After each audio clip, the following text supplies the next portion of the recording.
solar farm, there could be some verbiage in there that would allow that. It's probably, You know what I'm saying? you haven't read it. Huh? You haven't read it. No. I looked at it, I haven't read it completely. Well, I read the ordinance, but I haven't read the crux of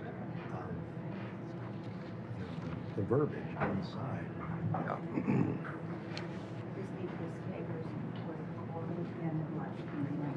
We are recording?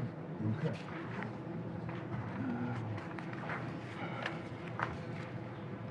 I get these signed here, so Alright. I'm trying to get these claims signed. Yep. According to my clock, I've got a good 30 seconds yet. All right, I think I'm done. Thank you.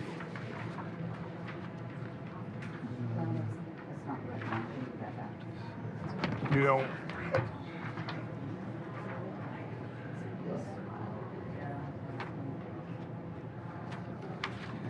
thanks. Just got Lauren's on it. No, it's a 2-page deal.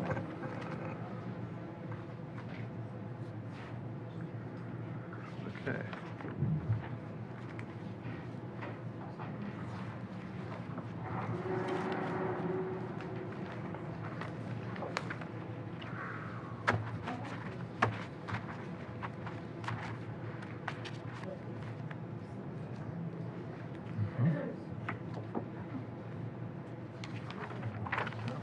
Glad to get that. There's the claims. Okay.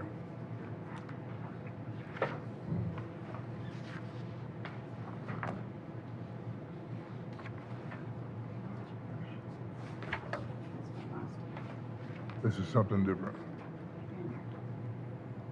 Those are the claims. These are the claims. Yeah, I'll get them signed.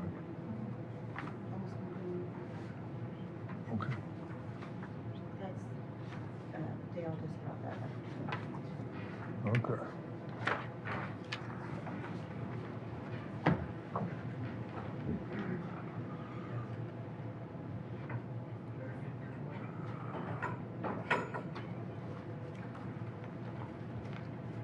Well, now I'm overtime. You ready? You ready? Welcome to the Carroll County Commissioners meeting. Already into October, and I would like to invite you to join us in the Pledge of Allegiance. I pledge allegiance to the flag of the United States of America and to the republic for which it stands, one nation, under God, indivisible, with liberty and justice for all.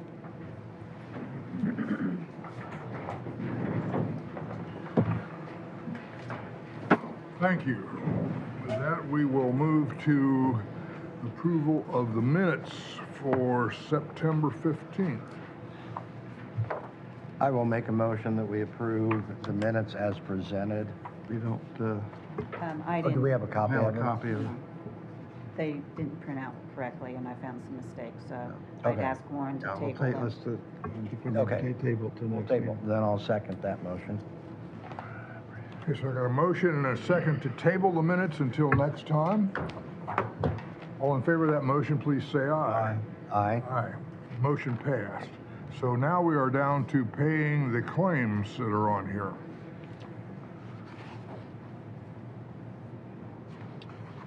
The claims are all in order. I will move that we approve claims as presented. And I will second. Okay, so I have a motion to approve all claims as presented that are on the agenda. Everyone in favor of that motion, please say aye. Aye. Aye. The motion has passed. And so now we're ready for 4-H ground bathroom quote from Gretchen, Carrie, and Matt. Are any of them here? You want to take the podium there? And Sure, that's fine. Do you have the packet that we emailed? Do they have the? I don't know. Okay. this one, Mm-hmm. Okay, So- we have it, yes. Okay, so as you can see in the packet, the bathroom is really showing its age as you look at those pictures. As we talk to parents and members of our board, no one really knows when it was built. They remember it being there when they were in 4-H, and the best guess we could come up with was the 50s, right? So The best thing that you could come up with was what? I'm the not, 50s, Built in the it 50s. was built in the 50s. you want to take it out? We would like to take it out and remodel it with one of the quotes that, or not remodel it, rebuild it with the quotes that we sent you.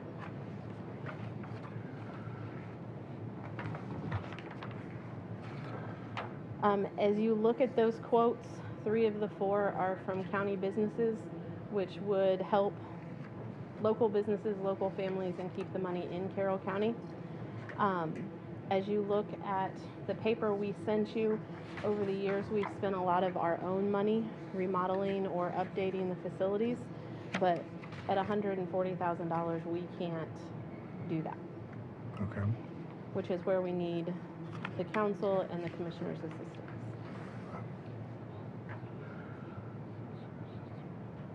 Gentlemen, what are your responses? So I've spoken with Mr. Meek on a couple of different occasions and different individuals, and I remember that bathroom being the exact same bathroom when I was there. And that wasn't just yesterday. It is in deplorable shape. There's absolutely no doubt about it.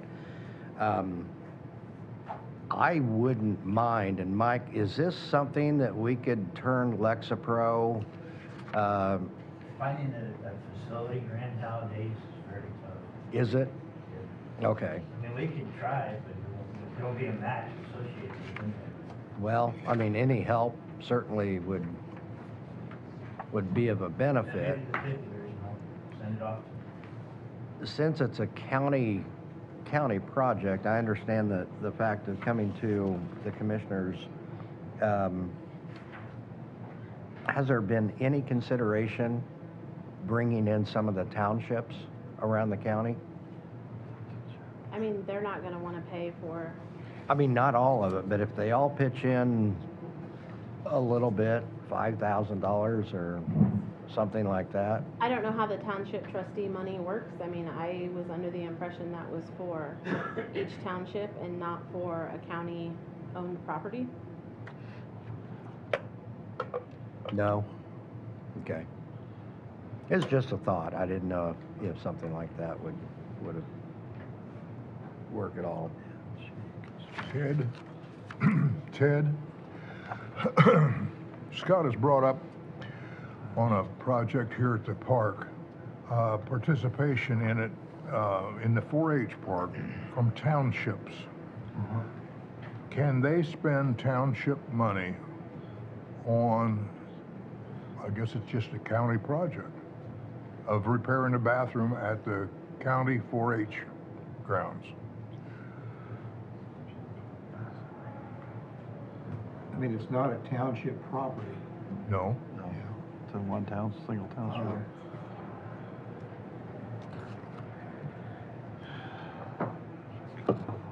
Is it it's the actual fairgrounds, isn't it, or? I mean, the county's responsible for the fairgrounds. I mean, it would be,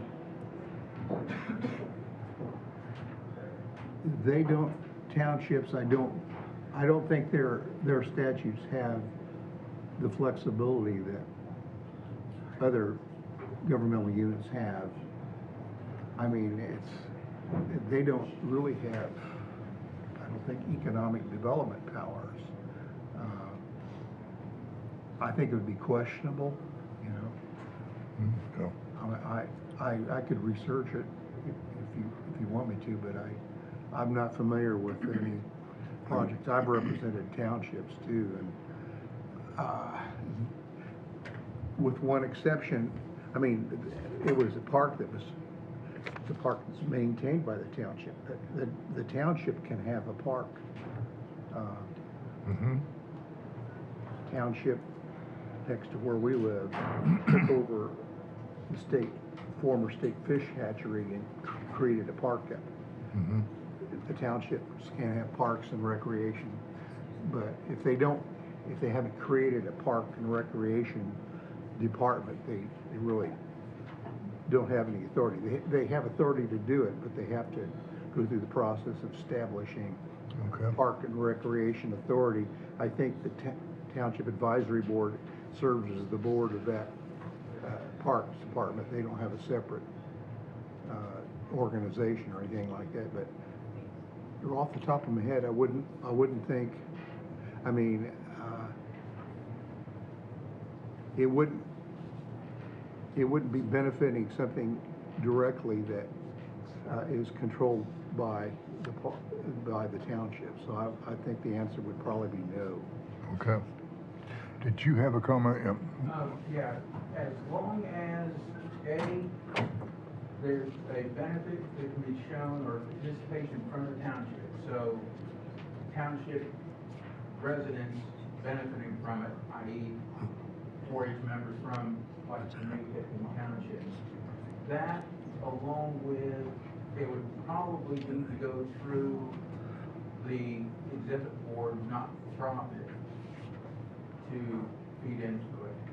But with the right information and right documentation, it is possible. I can tell you this, for Tiffany Township, right now, we're going through a probable township merger, so we're up in the air, which I think you would find Deer Creek and Madison, since their other two were working to be in the same situation.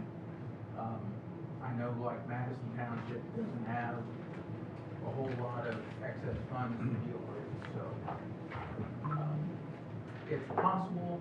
I don't know how probable it is. To get all 14 townships to go together would be probably a pretty tough thing to do I too. mean, there's a possibility you might be able to get 2 or 3 of the different townships to be willing to put some in. But right now, we're finishing up having to do the capital improvement project. Right. Things to keep the state from forcing township funds away from township use to streets, road streets. Okay. Thank you. I do. Mike, do you have something on that? Yes, sir. I was doing some research on some other projects to go talk to the townships about. This might help Ted out. Indiana Code 36648 only lets trustees spend money on community service if it's appropriated by the board. I'm not gonna go through the whole thing here. The only way that township funds could be used for something that is supposed to be supported by the county is if it's in through a interlocal agreement under Indiana Code 36, Tac 1, Tac 7. Okay. That makes sense to me. I have experience with the interlocal agreements on radios for township, for fire departments and the townships. And by interlocal agreement, they can chip in money for things like that, anything related to public safety. That's why I say, I think it's a stretch to say that if it's a county-owned facility, it would be almost like they're making a grant, you know, to support something that they think would be beneficial. And I don't think that's the intent of the Indiana statutes, is to have townships making grants to organizations like the county commissioners do with economic development, income tax, and so forth. So I think there would be some hoops to go through, and I don't, and where I've seen it done with the radios, every county, every township, 100% dedicated a percentage of what their share of public safety local option income tax was, in order to share the cost of putting up-to-date radios in the township fire departments, volunteer fire departments, and so forth. it would need to be 100% participation, in my opinion. I mean, they all made it, a requirement of their agreement to do it was, we'll do it if all the others will do it. That's kind of the way it is. I would expect the same thing, at least from something like this. Okay. Would you go ahead with your presentation? I mean, as we go through the quotes, they're anywhere from $140,000 to $185,000. As I said earlier, 3 of the 4 are from county businesses or county construction workers. This, having a nice, fully functioning bathroom out there would alleviate stress on the exhibit building bathrooms, and it allows for a bathroom when that building is closed. For families, we put a family restroom in this one that has an ADA toilet and sink. That way, when the other building is closed, it would be family and special needs accessible.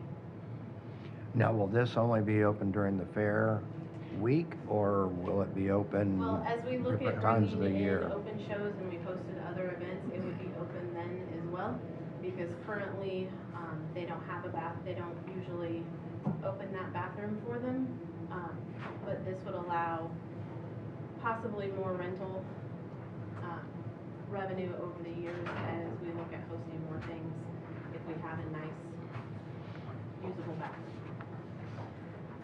I would just add to that as well, Commissioners. Gretchen Campbell, I am 4-H youth educator, so I kind of oversee our volunteers that are coordinating all of this.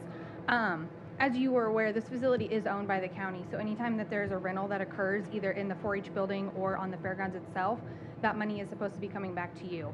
Recently, we did have a couple companies like REMC reach out wanting to host their annual banquet at the fairgrounds. Unfortunately, they decided to stay at White County because after doing a tour of our facilities, they would have more input costs than they really wanted to. So there are opportunities for you guys to seek some money back with improvements like this.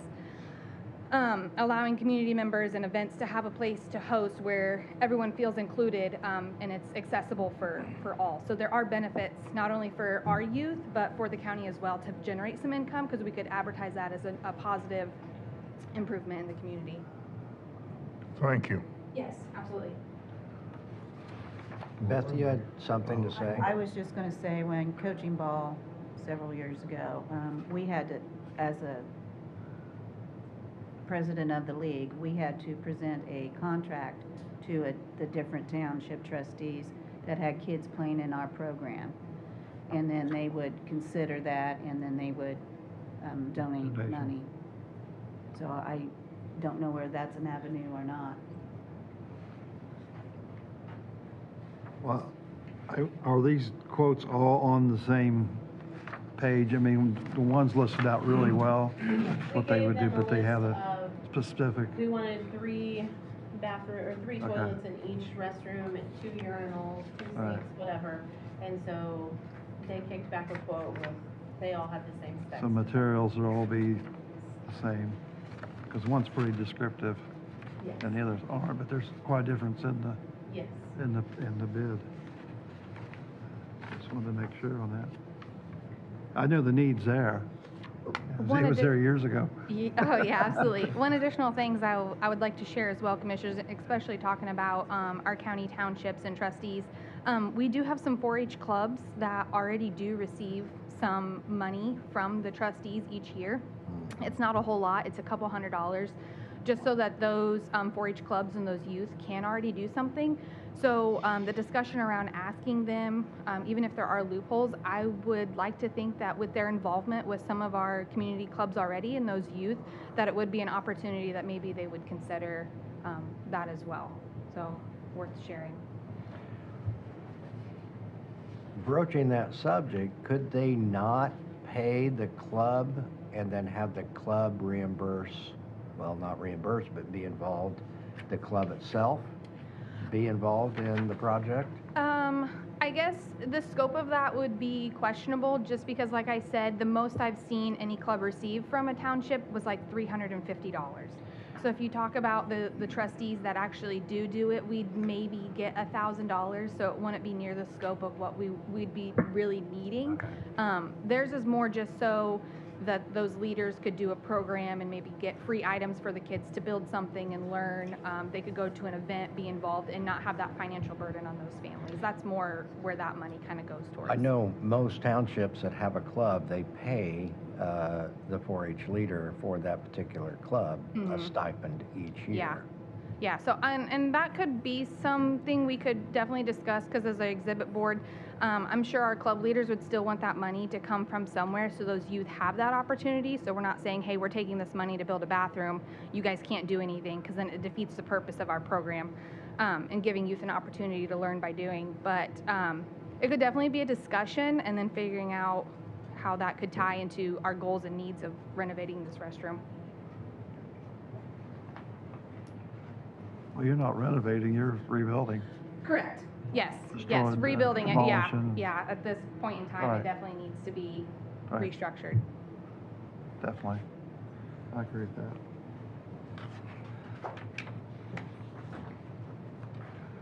Well, as for my comment on this, I know that existing restroom is quite a historic structure there, and for most of us, I don't remember anything different than that.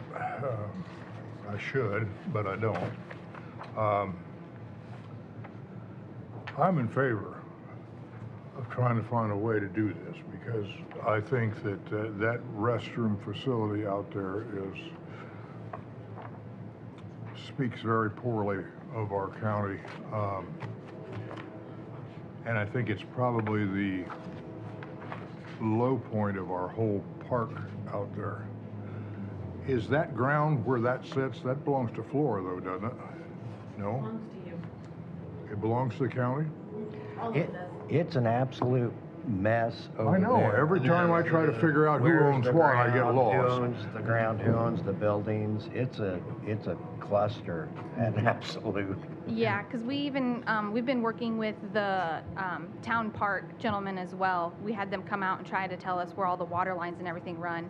And exactly like he said, it's pretty confusing on who owns what, but we are under the impression that the physical structures within that vicinity are owned by the county, so that includes the restroom. I think that is correct. We own, the county It's up to owns, 2 feet outside of the building. 2 feet. yeah, because when we were doing that rework of the approach behind the show arena, trying to figure out who owns what, but somehow I thought the county owned almost to the Little League fields to the north of the cattle barn. Yes, they do. We were So- told 2 feet outside of the perimeter of all of the buildings is what you guys own. As a part of this project, as we move forward in it, I would like to task you guys with getting your crayons out and coloring in a map for me and for us to see who owns what, because I've been up here a long time and I've never figured out what the ownership of each part is out there. Okay, so we're looking at between 140 and 185 to tear down the old building and put up something that's modern, clean, nice. And I think that's a wonderful thing to do. All we have to do is figure out where we're gonna get the money, okay? I think it very well fits into edit economic development. I think it could too.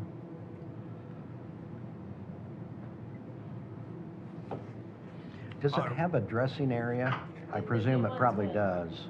The new one will have 2 stalls for 4-Hers, whoever, to get dressed and change. Okay. Do you have a plan for this, a blueprint for it, or? We don't have a full blueprint. We sketched something out. We gave it to the contractors and said, what would this cost and how would you lay it out?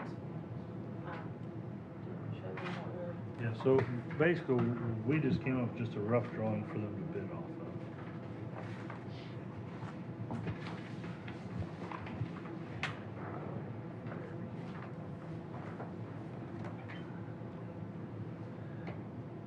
So we put a family restroom in and a plumbing alley so that all of the plumbing could fit or so we could put all the plumbing in one area for ease of winterizing, fixing, all of that. And we wanted to square off. We currently have a small storage shed behind it, and so everything kind of looked uniform. We were just going to tack 10 feet of storage on the back. This building would look similar to the other buildings with the gray, or not the gray, tan and green siding. Right now, it's a cinder block building. We figured if we did stick frame, it would be a little bit cheaper and we could make it look uniform as a grouping. Okay, as I look at this concept here, it looks like about 40% or better of it is a storage room. What kind of things are we gonna store in there?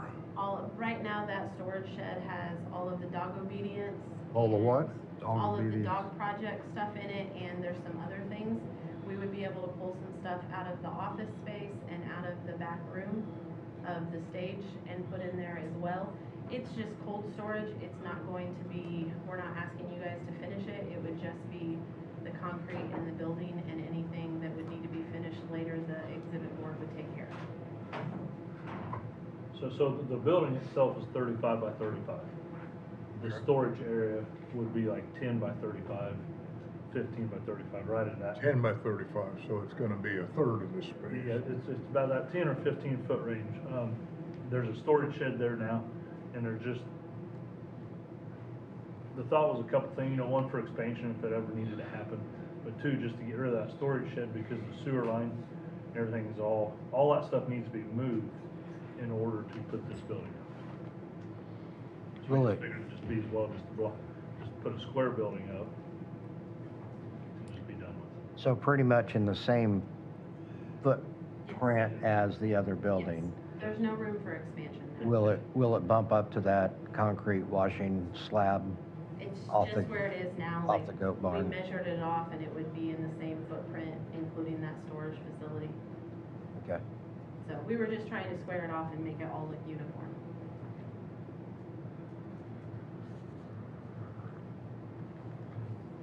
Which building is it there? Is that it there, Scott? This is our lot, Well, it says Town of Florida. town of Florida. That's what it says, if I'm on the right. It's that building right there. That's what I thought. It says Mhm. right here, it says Town of Florida. Is that? Let's see that there's a property line here that goes right through that building. Yeah, I think this is Town of Florida too. Town of Florida, then it's here. It shows Town of Florida. Up here, says Town of Flora. Yeah, where it's outlined in that.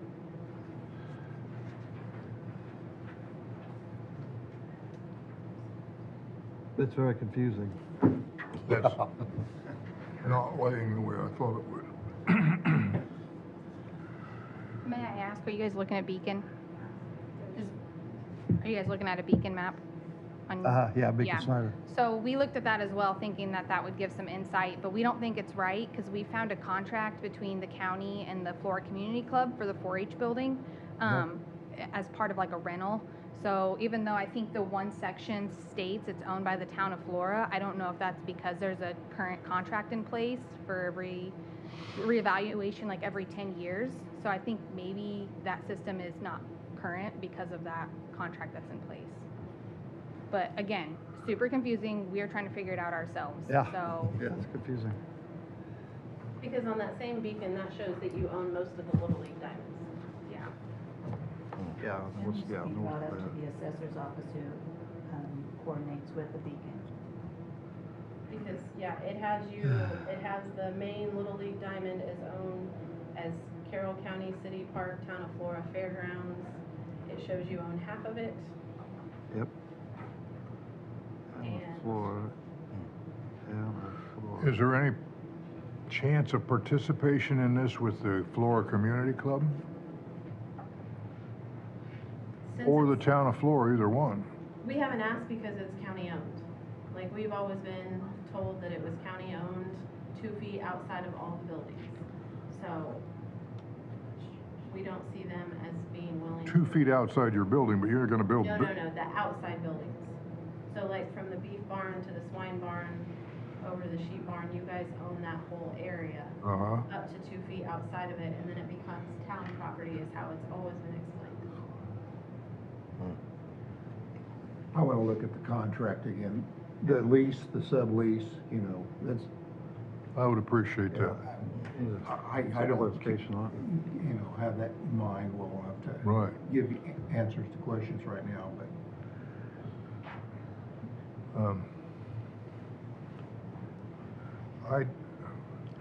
this is a separate building from where the extension office is.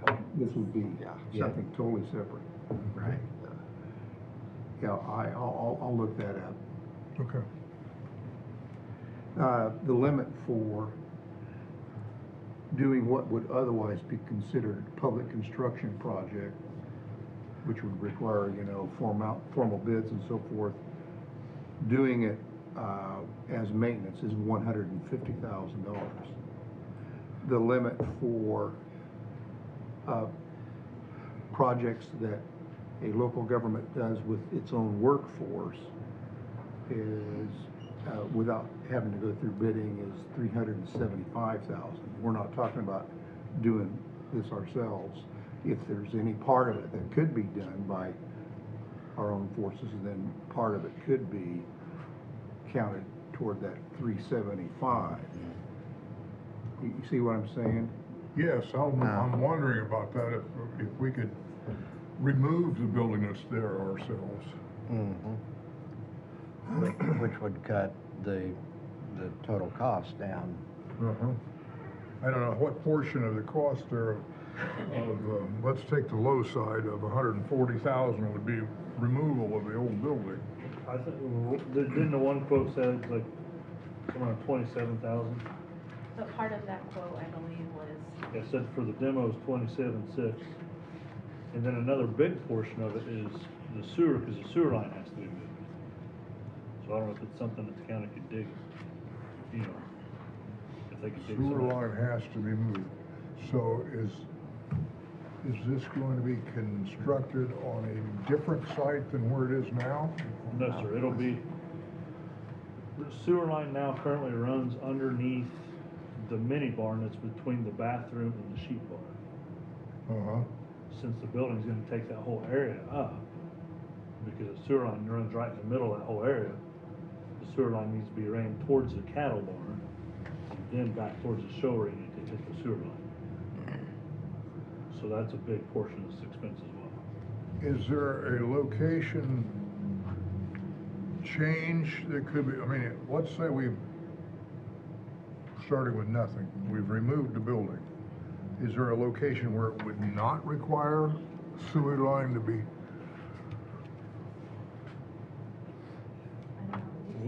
We tied it Yes, sir. pretty close. It has not been pursued a lot, but it could. I don't know if we go closer towards the, what's that barn towards towards the wash rack. I don't know if we go that way and move the wash rack maybe, and that would be less expensive than the sewer line. I'm not sure that, but we haven't explored that. we would still have to move a water line then. What did you say? We would still have to move a water line. So either way, you're still having to move some sort of utility.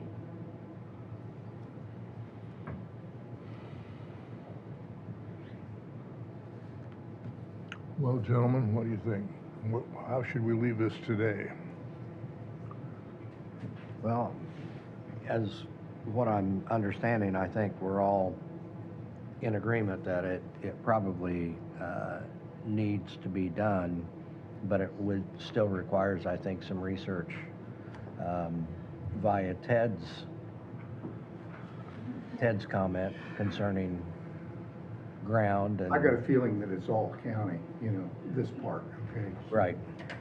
I don't see that unless, you know, the sidewalk thing that we fixed, Oh, yeah. that The highway. that was actually a Flora Mm-hmm. community club thing that should have been done. They were prepared to do it, I think. So, I mean, we've helped them, maybe they can help the county on this this part. I know you folks have been working on this for quite a while and discussing it, and we've been hearing about it, but I think this is the first that we really got to the point where we're saying we're going to roll up our sleeves and start to do this. And although it might be redundant to go back and do some of it over again to get, for example, me up to where you are on this, I would like to have an opportunity to go with any of you or all of you and walk the ground right there. And I mean, I've been there 10,000 times, but I want you to show me where this water line is, where the sewer line is, where we're going to change things to make sure that I understand exactly what's going on. The problem for me comes into, yeah, I want a new restroom there. $185,000 is a lot of money. Well, we liked the lower bid at 140, if that helps. Do what? We liked the lower bid at 140, if that helps. As do I. Yeah. If I will do. Sold. Right. Yeah, this makes sense. Well, if you can get the construction down into the range like that and we can handle the removal, I think we're getting real close to being Because able. if the county was able to help with the removal, that'd take 27,000 out of the 140. We have our highway superintendent right here, and he's sitting there saying, I can't wait to get in and do this project. It's not very far away. Can you start this afternoon?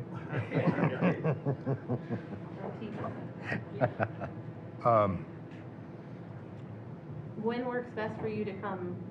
I mean,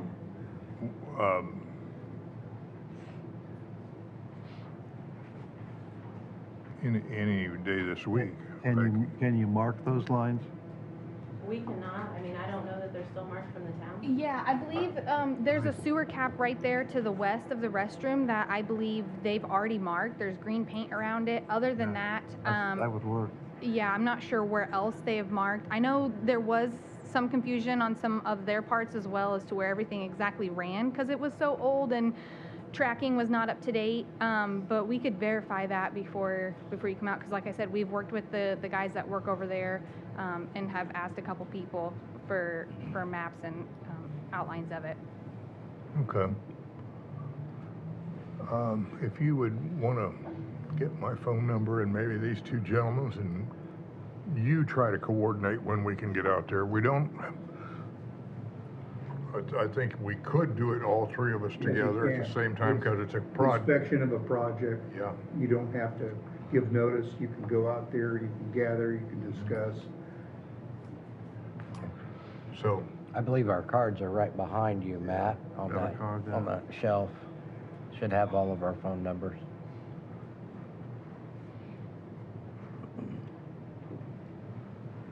okay. Okay. So, I'm going to interfere here a minute. You said you were willing to do this project. Are you going, I would really like to do this are you project. going to vote on that, or can we say where, one of you mentioned edit, where we could get that money, and then I can get it advertised for the end of October? And keep it Are we at going? that point, gentlemen?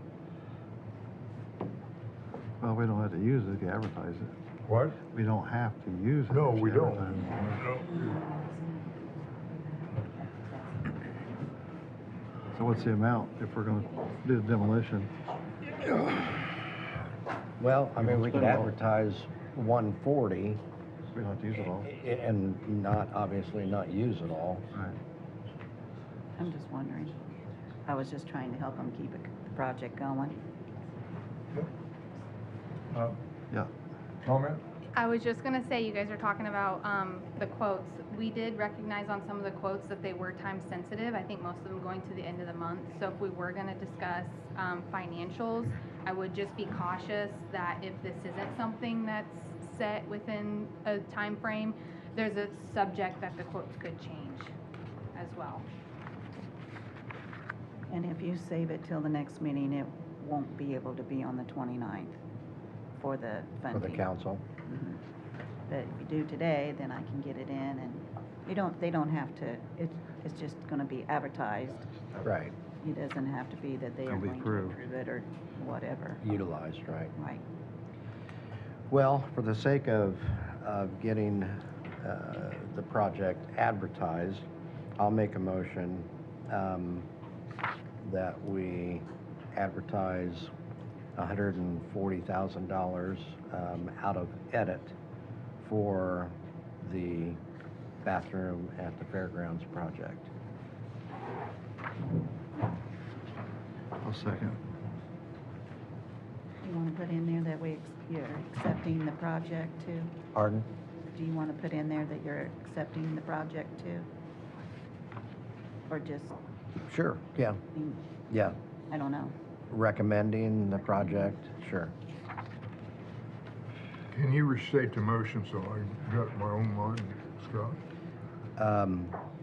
For the sake of advertisement, I approve, or I make a motion that we recommend $140,000 from edit to be utilized for the 4-H Fairgrounds bathroom project. And you still second I that? second, Then I would call for a vote. We have a motion and a second. And all in favor of the motion to advertise the project, please say aye. Aye. Aye. Okay, so we're going to be advertising for up to $140,000. We will be looking at still trying to remove 27 from it. And I really would like to see us get this done because we're dealing in a 1940s or 50s facility that was very poorly done at the start. So I think it'd be a big improvement for us all. I appreciate you bringing this before us. Keep us going here. Thank you. We'll send you a text about when we could. What? We will send you a text about when we could potentially meet Okay, out there. okay. Thank you, Commissioners. Thank you. Thank you. We're ready to go to Highway Superintendent Hunter. What big news do you have for us, Hunter? And by the way, for the people in the back, I think we have room right up here in front if you'd like to. Hate to see people standing and there be empty seats there.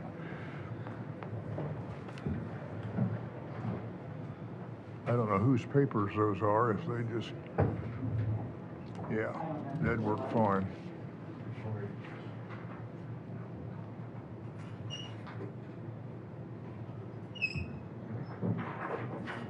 You have to come in and do housekeeping before you can get a seat here. Okay, Hunter, we're ready for you. I just have a sidewinding update. We're supposed to be starting this week to sidewind the freshly paved roads of this year. But Central Paving had a last minute job pop up with the new quarry going in off the Heartland by Logan. So they're using their sidewinder for 2 weeks, so we won't be able to start until next week on Okay. sidewinding. It put us behind just a little bit, but Can you give me a call when you start on that? Because I want to see that thing working. oh, absolutely. We're gonna start at 900 first, Wait, 900 what? 900 north off 421. We're gonna start up there first, and then we're gonna go to 300 south off of 421. The 900 or 950? 900. Up here. Is it 900? 900. Okay. Yeah, we're gonna start there first, and then we're gonna move down to 300 south afterwards. Should take only about a day to do 900, and should take about 3 days to do 300 south. Okay. But yeah, I can give you a call as soon as we get the machine and start. I had something that I needed to talk to you about that, let me phrase this. I'm giving you a chance to really shine here for me, okay? Ever since the time of Ramsey, which is long before you were on there has been a tree that has been of concern to me hanging out over the top of Adams Mill Bridge. Okay. Okay.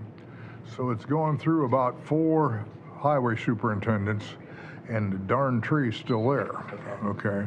Now it's dead.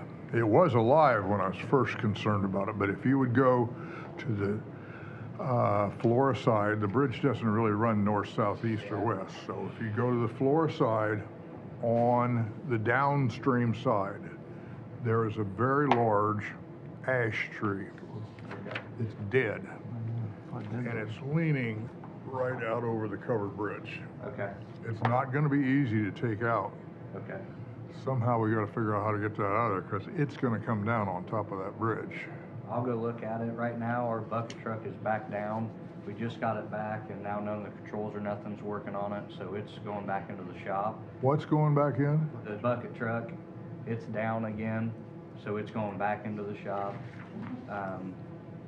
So we're out of a bucket truck again, but I do have a contractor that's pretty reasonable on prices that is gonna take care Well, of that a may couple be the trees best for us. route on it. This isn't gonna be an easy one. Okay. I can go take a look at it and hopefully get together sometime. Okay? and get it If you taken need out. me to come point it out, I'd be glad to. It's probably pretty easy to see. What's that? If it's dead, it's an ash, it's probably Yeah. pretty easy to see. It's gonna come down All for right. too Yeah, long. Well, yeah. I'll go down and take a look That's at why it. it's see still when we get standing. down. Well, it's kind of, it's in a hole there, so it's not getting all the wind that it would just normal, but its time is about done. Okay. When will you start on your suggestion for where we're gonna be paving next year? Actually, we're about to start that process in the next week or so. Scott stopped by the shop for a luncheon, and I was just telling him about that. Okay. We're gonna start getting together on roads probably within the next week or two, start narrowing down some roads for next year's. For community Yeah, for crossing. community yep. Yeah, Sometime, I don't know that it has to be this year, but sometime before long, we have to look at Prince William Road yes, being resurfaced with a good asphalt. okay, We have the advantage right now of it's not full of holes, it's not a real problem, other than it's just yes, every which way. okay, It would be nice to have it clear from the Y out south of town here to the county line okay, redone. Again, I'm saying I don't have to have it done this year, but we need to look at when we're gonna do that, and are we gonna do it in segments, because that'd be 6 miles okay, of road. alrighty. Okay. Gentlemen, anything else you have to bring up before Hunter? Anybody out here have something they want to bring up to Hunter? Yes, sir. You were complaining about a pretty good dip on 585 north. Yes. There's some pavement out there. We just did, last Thursday, we went out wedged and leveled, the dips there. Off Carrollton Road, is that what you're talking about? You drove it, or I haven't been out there yet. They just did it Thursday, and I haven't been out there yet today to see. Is it still bad? you drive it? I will drive All the way it. back through? I will. Yep, they finished it up Thursday, and then we don't work Fridays. I haven't made it out there yet to see it, so I will take a look at it. You can drive it, that's great. Will do. Thank you. If you don't mind, what was that? I couldn't catch it all. What, 585 north, which means pardon me? 585 north, which means 25 west and 700 west. 600, 700 west, 525 north? 585. 585. 580. So, about the same ones? Like Carrollton Bridge, southeast Carrollton Bridge. Okay. And you're Just looking went at, out there. Yeah, they just started, they wedged it Thursday, and it was towards the end of the day, and I know one of the guys said it could use a couple more loads, and they're actually wedging today. They're wedging, up on 300 north today. okay. That's definitely something we can go and take a look at. Because we're down a roller, so we had to rent a roller, so today's our last day for the roller, so, but I can go take a look at it and see what we can come up with. How's your mechanic situation? We don't have one. You don't have one. We Is don't that have why one. some of the equipment's down and? Yeah, we don't have a mechanic at all right now. We're supposed to have 3 in the shop, and we only have one guy in the shop that does our oil changes. So we don't have no mechanic at all right now. And the guy we was using that was coming in and getting us up and going, no more has insurance or nothing, so I had to cut him because he couldn't provide insurance. We're going back to Weir's at paying $300 an hour for stuff. Okay, so are you advertising for mechanic? Oh, yeah, Yeah, it's been advertised, yeah. What can we do to help? It's pay. It's not really up to, it's pay. We haven't had a mechanic there, a licensed mechanic, other than people who can change oil or tires. We haven't had a mechanic there in 5 years at least, probably. Off and on, we've had one, but not very, hasn't been there long. Have you advertised in the paper? Yeah, it's been advertised, and it's on Indeed too. And it's on our website. Yeah, as I was saying, it's on our website, so. What would help in justifying your situation to raise up to the council is if you could figure out as best as you can and your foreman can, how much money we have lost, rentals, high-priced repairs, all that stuff, by not having somebody there. Okay, because I already have added up what we've spent this year. I don't have it with me, but what we've spent this year just contracting stuff out. I already have all that added up ready for the council. because that'd be we good. spent a lot of money this year in just contracting stuff out. And that's tomorrow, so. Yeah. Started studying tonight. Yes. Well, But yeah, it isn't going to get any better. I mean, No. it's going to keep going. no, I've been there going on 10 years and we only had one licensed mechanic there in 10 years. You need a licensed mechanic? I mean, what's the deal with that? I don't. It's kind of nice, especially the way the newer stuff is running now and stuff. It's kind of nice to have a licensed mechanic working on some of the newer stuff. Okay. The older stuff, even me, I can. So the old junk like I personally have, that's okay. Well, Okay. I mean, the older stuff, even me, I've been in the shop even the last couple of weeks working on stuff with Lucky, just helping him out on the older stuff. But when it comes to the new stuff, with the new computerized stuff and all that, it almost takes a brain Yeah. surgeon to deal with some of the new stuff we get. And it takes extra equipment too. Yes, yes. Lucky isn't going to be there forever, is he? No, he is actually done towards the end of this year, and we're losing another one this month, at the end of this month. Tell him I can't go. I know, I've been trying. They won't listen. They're retired. Works, let me know. Yeah. Your hours, you're going back to regular hours? Yes, starting I today. thought maybe you Yep, might. Yep, be yes, next. sorry. Yeah, starting today, we're going back to our 5/8 again. So we're working 6:30 to 3 o'clock starting today. Okay. Let's not kick this mechanic situation on down the road. It's time for us to fix it, if we can. And I would like for you to just hang on to it like a bulldog and Okay, stay after it, okay? will do. Thank you. Thank you. Yep. Thanks. Okay, and with that, we are ready to go to Area Plan Director Mike Martin. How are we doing on time? Oh, I'm only 6 minutes behind, that's not bad. Yes, Morning, Mike. guys. Mike Martin, Area Plan. We got a proposed amendment to an ordinance for the right to farm within the county.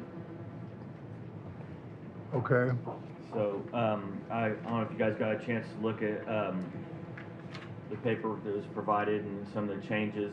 This is something that all the, surrounding counties have already done or are already doing. We do have some, I guess, protections on the, building permit applications that when people build new homes or whatever, or develop in a ag district, they sign that they know that they're building in an ag district. This just provides extra protection for the farming operations in the community, that they can't be threatened by future development, can't infringe upon their right to farm. So I don't know if Ted's got anything to say, or maybe she's got some things to say to help. Sure, You guys have we'd any like to hear it. questions? She probably knows a little bit more about it than I do, so. okay. Good morning, Connie Neininger. I live in White County and I am a consultant with the Regional Ag Strategy. So we've got Regional what? the Regional Agriculture Strategy, where we're Okay. looking at agriculture and how we can support it through economic opportunities with value-added agriculture. In other words, processing, helping to get more of our local foods into our local consumer hands, looking at the gaps we have in our supply chain, such as we need meat cutters, we need CDL drivers in the ag industry, looking at the regulatory environment environment, which is what we're talking about here, and then also looking at the workforce development for the agricultural and technical skills needed today.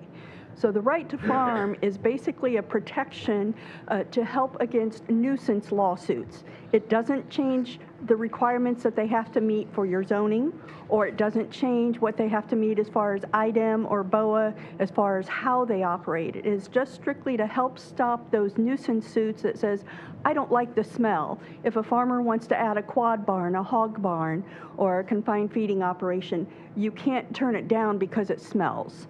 You know, they still have to meet all of the guidelines, and then it helps if there's a farmer wants to expand, or if they're a new house that is building in an agricultural area. Again, they cannot stop the production of agriculture if there's too much dust, if there's too much smell. It is an Indiana code.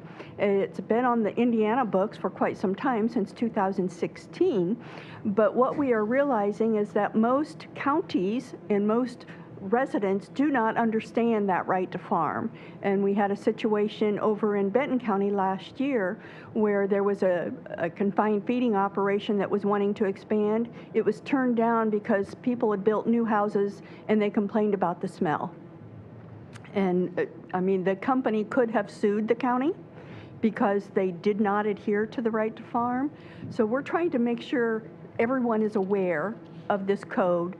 By putting it in the county's ordinance, it just adds a little more awareness into your county's residents' hands and into your elected and appointed officials.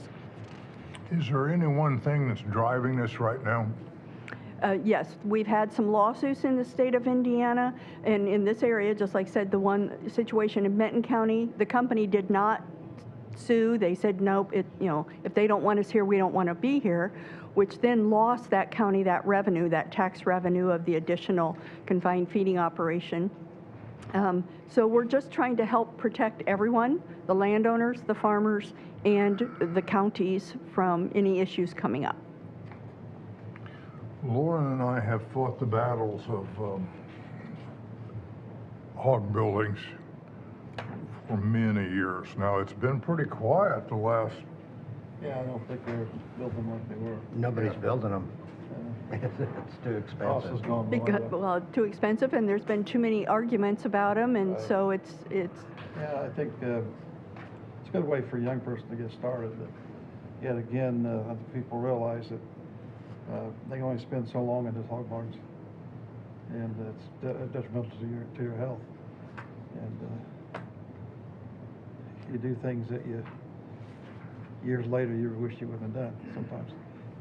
And that's with a lot of industries. That's what, yeah, sure. Yeah, Sure. so true.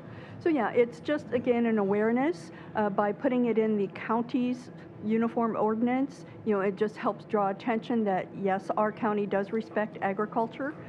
Again, it doesn't change your zoning ordinance. It doesn't change, how they build it or how they operate it. That still has to meet all the codes. It's just those nuisance suits against, things such as smell or dust or noise. I Well, you think can't- anybody that's out, excuse me. I'm sorry, you can't help dust this time of year. Exactly, and that's what people complain about. Well, I understand that. But if you look at a machine back in the day, they weren't as big. They didn't create as much dust when they went across the field. I noticed lately you can't even see a machine in the field because it's all dust. Yeah, the moisture content in this corn and soybeans right now is so low that, yes, you've got more dust than you More ever dust. have in a few years. Exactly. But again, there are still people who build a house out there that think they shouldn't have to put up with that. Well, the state even came to us a number of years ago and said, your air quality is very low at certain times of the year, and it was because of dust. Right. And they threatened us with stopping building ordinances or building permits because our air quality was low. And at the time, we didn't see where we were going. One of the suggestions IDEM made was that agriculture farmers must pull a tank behind them and spray water in the air to lay the dust down. Kind of defeats the purpose of harvesting when there's low Yeah, moisture. but I guess my point is that sometimes it's not us and it's not the people here. It's our, I won't use an adjective, it's our people in Indianapolis that stir the pot. Those that have the power to Yeah. oversee things that, yeah. One problem I have seen at different times is that agriculture is not a one entity. There are all these different factors of agriculture, and I have known of several people who were farmers who were the ones that fought the hardest against having an ag building come in, a confined feed. And so here they are, right to farm, or they're a farmer, but they don't want this farmer to do that. Sometimes agriculture, our farmers are, agriculture is our own worst enemy because you're right. A lot of farmers will not stand up and speak out for other projects just because of the way our environment is today. That if you speak out, you're going to be shunned at church.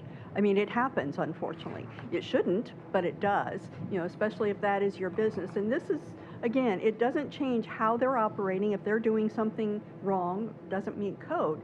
But it's just, it helps those individuals who say, well, I don't like it, I'm going to file a lawsuit against them, or I'm going to try to stop that. That's where this comes into play, that if they're meeting all the codes, they should be allowed to operate agricultural business in agricultural zoning. I have a question / concern.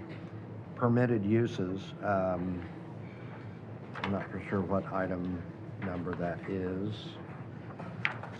Is it I? Yeah, under I. Number 9, large wind farms. As a permitted use, that concerns me. How does this, and I'll ask you, Mike, how does this affect the ordinances that we already have in place? Hang on, let me find it. Because the Indiana code doesn't have anything about wind or solar, so I know the copy you have before you was modified by the attorney, or, okay, so use is permitted as special exception by the Board of Zoning Appeals. So it's basically repeating what's already in your zoning ordinance, according to I. Well, it's a permitted use. Right. It's not.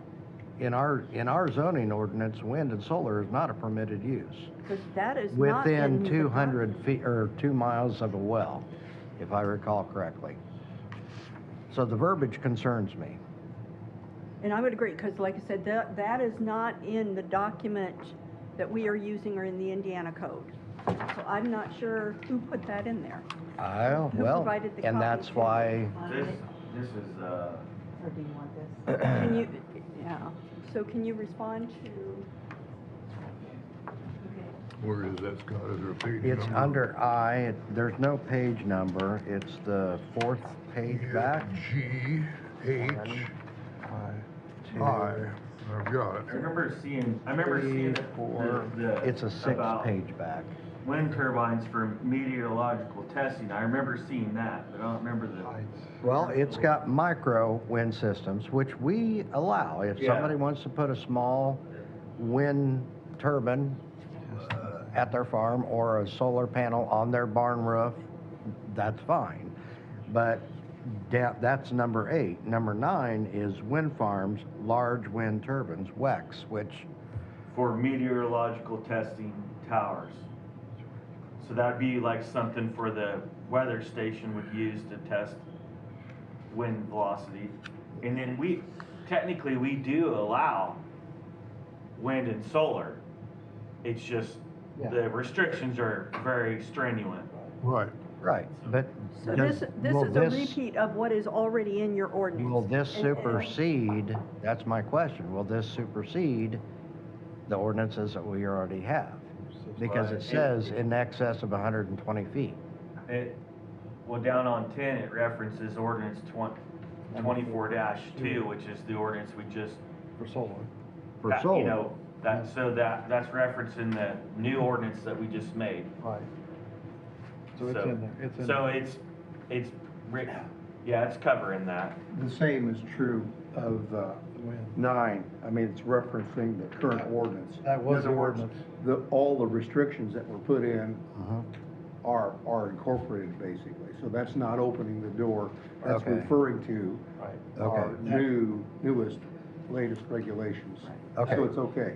I wanted to clarify that because I didn't want Good point. a back door, Yeah, right. a legal back door for somebody to go, oh, well, it says right here we can't. No, Double check on that. the main purpose, as it's stated, the purpose is to declare that agriculture is vital to Carroll County, that its livelihood provides employment for agri-service, it provides legally produced fresh commodities, it provides ag diversity, promotes economic stability, maintains open space and promotes environmental quality, and does not increase the demand for services provided by local government. You don't have to provide water, wastewater, and, trash removal on agricultural lands, croplands, is basically what that stated. So it's really, the first, section 1, really defines the purpose of this ordinance for you. I think, though, that Scott is 100% right. The way that is worded and punctuated says what is going to be allowed: wind farms, large wind turbines, comma, in other words, that is allowed. In accordance with the ordinances we Yeah. made recently, we made very strict ordinances regulating it, not banning it. We can't outright ban it, as far as I know. You're right, it is a series, but it's modified by reference to 24-1, Okay. which And is the one that's- that has all the restrictions in it. And that is the current, that is the Correct. appropriate Yes. ordinance, section J, 1 through So all 5. of those restrictions, yeah, you can have one, but you gotta do this. It can't be here. Okay, So it is basically going through explaining what you already have in your ordinance, and Right. what is or is not permitted in agricultural areas with a special exception. Okay. It's not changing any of that, it's just reinforcing that those things still stand. okay. To circle back, just to give you guys some warm and fuzzy feeling, there's like 4 other counties that are mirroring our wind and solar ordinances because they're that good. So they're using ours to make their own. And as far as I know, White County is too. They have moratoriums. I'm pretty sure that White County has moratoriums right now, regulating wind and solar right now. So once, whatever the last project they got going now, they're stopping. Is done. And then they're gonna basically use ours and a couple other counties and make their own. Tippecanoe County is also, and at least 1 or 2 other counties, I can't recall off the top of my head, they've called and asked for guidance and advice from us. So just so you know, our ordinances are very good. Good. Yes, they are, and I am more and more convinced that we were 100% right in putting that in there. And I've also been reading lately about how that the amount of oil it takes for a wind turbine and all of the things that go with it, it never pays for itself. The proposed wind projects that were potentially gonna come to Carroll County if it was allowed, they're gonna be 600 to 700 feet tall. Right. Right. And the ones in White County are 300 feet tall. We don't want those. I don't want the ones they have in White County. But ugly. Okay. And the efficiency is exceptionally low, like 35% efficient. It's, yeah. The modern, well, I don't want to beat this part of it to death, but the modern technological things of building for supercomputers and all these that require tremendous amounts of power to build these cannot build where they're being supplied by wind because it's too unstable of a power source. So they have to build where they're near nuclear or something like that that's going to give them continuous power. Anyway, I have to be honest with you when it comes to this. I have a real hard time continuously adding more to zoning. I kind of feel like that we just keep taking our people and tightening the noose around their neck a little bit more all the time. And I have seen, though, like I'm talking about the solar and wind, I am very glad that we had already in place an area plan and everything that we could work with and restrict that, because we wouldn't have been able to without having an area plan. We just have to look through this, discuss it with other people, see what we think. I haven't read it in its entirety. I read parts of it now. Is there anything else you need to present to us on No, it? just if you have any questions, Mike knows how to get a hold of me. Miriam Robeson has been working with us on this. She has been serving on our committee for the regional ag strategy, so she knows a lot of what we're focusing on, and just bringing James up to speed as your new economic development director too, so he's aware of everything. Let me just ask you a question, and since you're up to date on this stuff. If you have a series of grain bins that are very much in use, that are sitting within the confines of a town or a village, and there are certain times of the year when they just looks like snow everywhere coming out of these grain bins, are we protecting them from ever being sued? For the dust? Yeah. Yes. This is, now, that doesn't mean they can't be sued, but when the judges are looking at this and looking at that lawsuit, because any lawsuit can happen. Sure. They will take not just the county's code, but the state code, the Indiana Code 32-30-6.9. So it's already an Indiana code. And that's what happened in a situation in White County, I believe it was, where there was to be a new hog barn, and somebody complained about it. It was actually Camp Tecumseh complained about it because they didn't want the smell. Remember that. And so that went to court, but again, the hog operation won because of the Indiana code. So it's just, most people are not going to read through the Indiana code if they're looking to buy a house or build a house. Then why do we need it? Because most people are not going to look through the Indiana code and Oh. understand it. Okay. But by having it in the county's code, it just makes, increases the awareness that this is out there. But will they look at ours? I mean, if they're not gonna go to the state and look at theirs, why would they look at ours? Well, because in most cases, that's where they're buying their permit, they're buying their facility, they're going to go to the area plan office, and so it's real easy for Mike to say, we have a code here that says this. Yeah, there's a section on our building, or improvement permit application that specifically already states that you're developing an ag situation and there's potential that you could, you know, be next to a hog barn or be exposed to dust or noise in regards to agricultural situations. So we already have something similar to this that we're already doing. For those who are building a new house. A new house. But it doesn't help with those buying an existing. So your last statement there said this applies to building a new house and not protecting an What Mike existing? currently has only applies to building a new house. The disclaimer on the improvement location permit only pertains to those building a new house. This will pertain to all, whether you're building a new or whether you're buying an existing.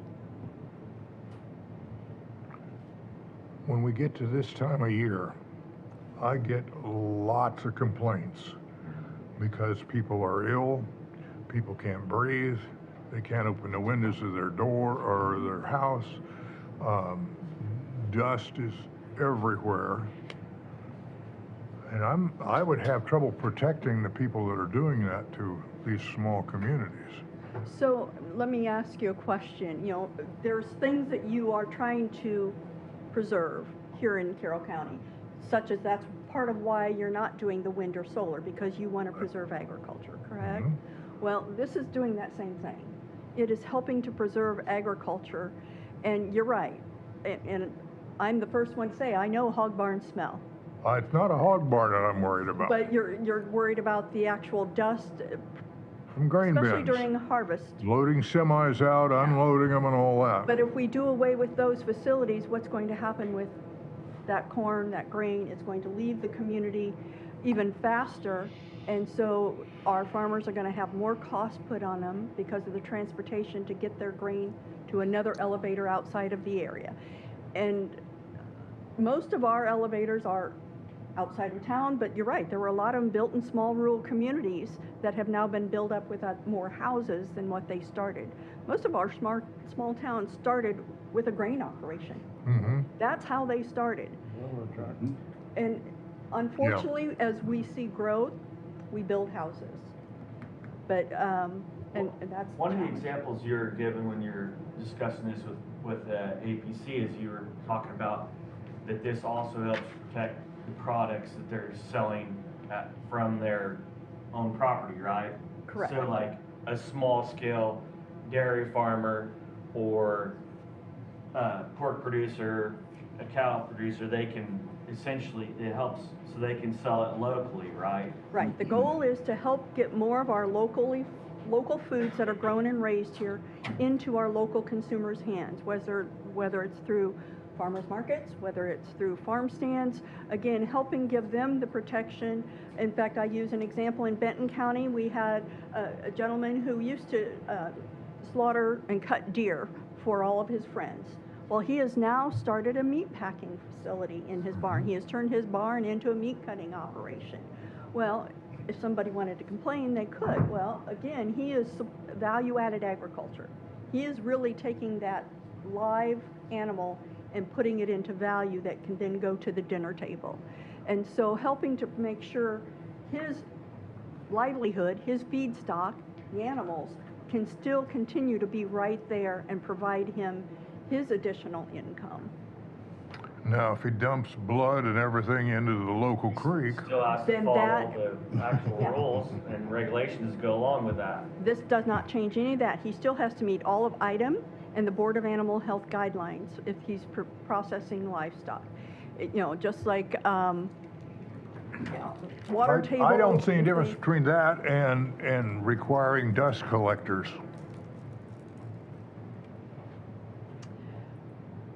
That's a very good question, very good thought. What cost are you now putting on your farmers that are now? Well, their everything cost- has a cost like that, Their yeah. costs now far exceed the revenue that they are receiving from, an acre of corn or soybeans. I would be concerned that it would put them out of business. With a what? I would be concerned that it would put them out of business. And ITEM does not require those guidelines. ITEM regulates how things operate. ITEM controls air emissions. They have their guidelines that everybody has to adhere to, including an elevator. They have ITEM guidelines. They have air emissions guidelines. If it meets the guidelines of the state as far as how they operate, the county does not control how they operate. The county controls where they operate through their zoning code. Just like a confined feeding operation, ITEM controls what they discharge into the lake, or lakes, rivers, or streams.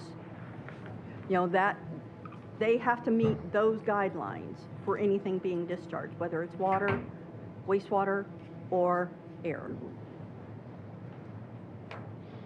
Unfortunately, the county cannot control how they operate. That's a state rule. If we all had a 40-foot fence around our properties to where nobody else on the outside of our fence could bother us, we'd be in good shape. But the situation is That would be a different kind of world. one person can control everything around them. Well, I appreciate you coming out and letting us know. I will definitely be reading all this, and we can talk anytime, so. Appreciate it. Thank you for Anybody listening. have a question out here that they'd like to ask us? So Thank are you. they Ah, I asking- see a hand up, yes. Are they asking you to pass to pass this eventually then? To adopt yeah. the ordinance. Adopt the ordinance. The Area Plan Commission already approved it, and now it has to come to the county for ratification. I see. Mr. Chairman, since you're not going to be doing this in a single meeting, I would suggest that you entertain a motion to read it by title only, and that'd take care of the first reading, and then it would be eligible for second reading at a subsequent meeting and adoption with or without amendments. We can do that. So all you need to do is the motion to read ordinance number 2025-05 by title only. And that takes care of the first reading. I'll leave that to my counterparts. 2020, what's the 20. number on it? 2025-05.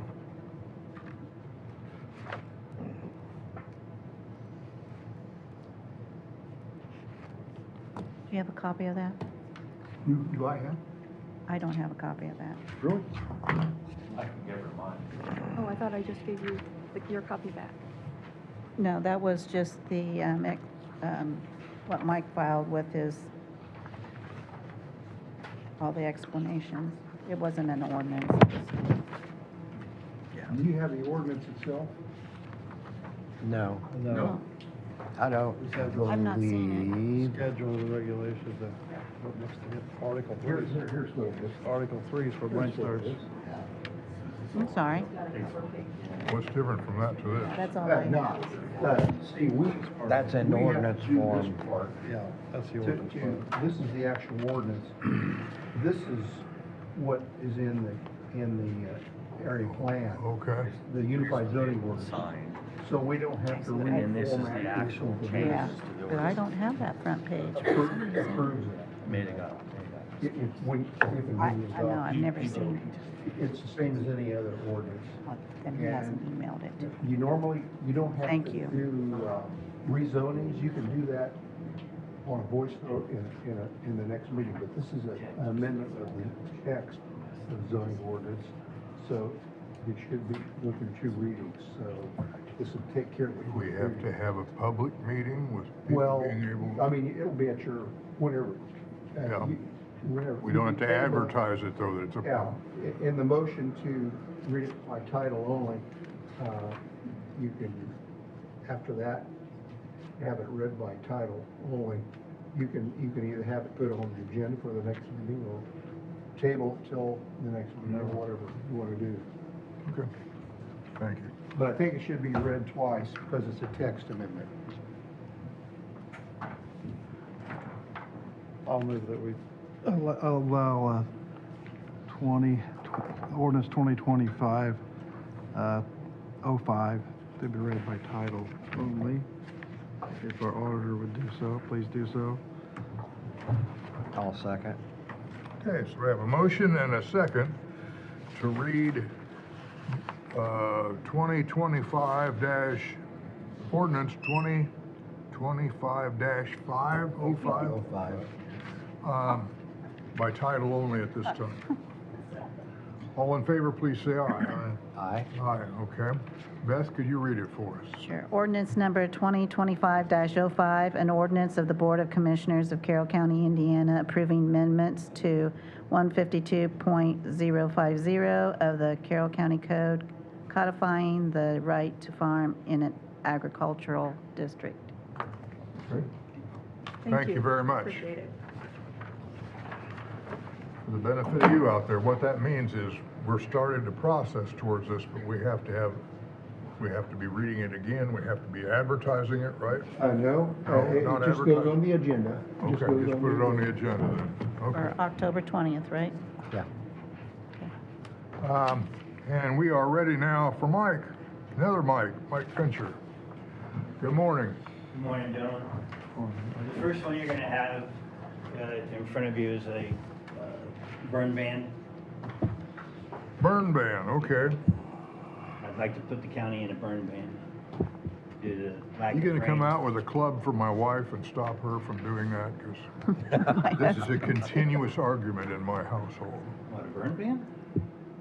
She wants to burn everything, and I don't. No, you well, can't. It's against the law to burn everything. I could have IDEM come out to your house. It's not, this isn't a good time to burn anything right now.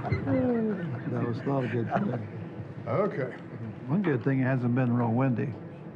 No, and That's right much now, I better. mean, we've been lucky.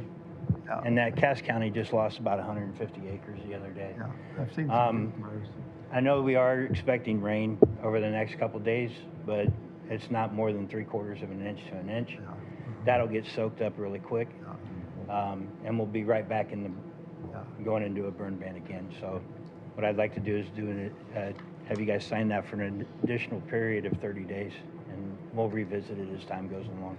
I've got all 3 copies. Okay. I'll make a motion that we approve, is it executive order? Yes. 2025 dash what, Beth, do you know? I just got this, so I don't know. Okay. I think it's Yeah. 2, maybe?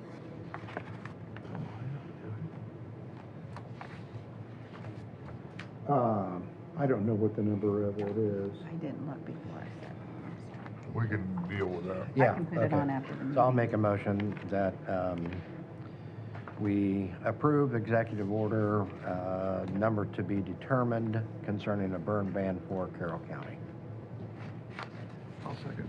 You'll second? It's 03. So we, It's 03. 03, okay. executive order 2025 Thanks, dash 03. Okay, so we have a motion and a second to begin the burn ban under Executive Order 2025-03. All in favor of the motion, please say aye. Aye. Aye. It has passed. Okay. I'll just need one signed copy so I can Just send one? it to state. Okay, we have 3, but. Yeah, Well, I need one too. Okay. I will Keep need in the office. So what time? You have a time on here, starting 12:27. 10:25. Oh, 10:25 is okay? sure.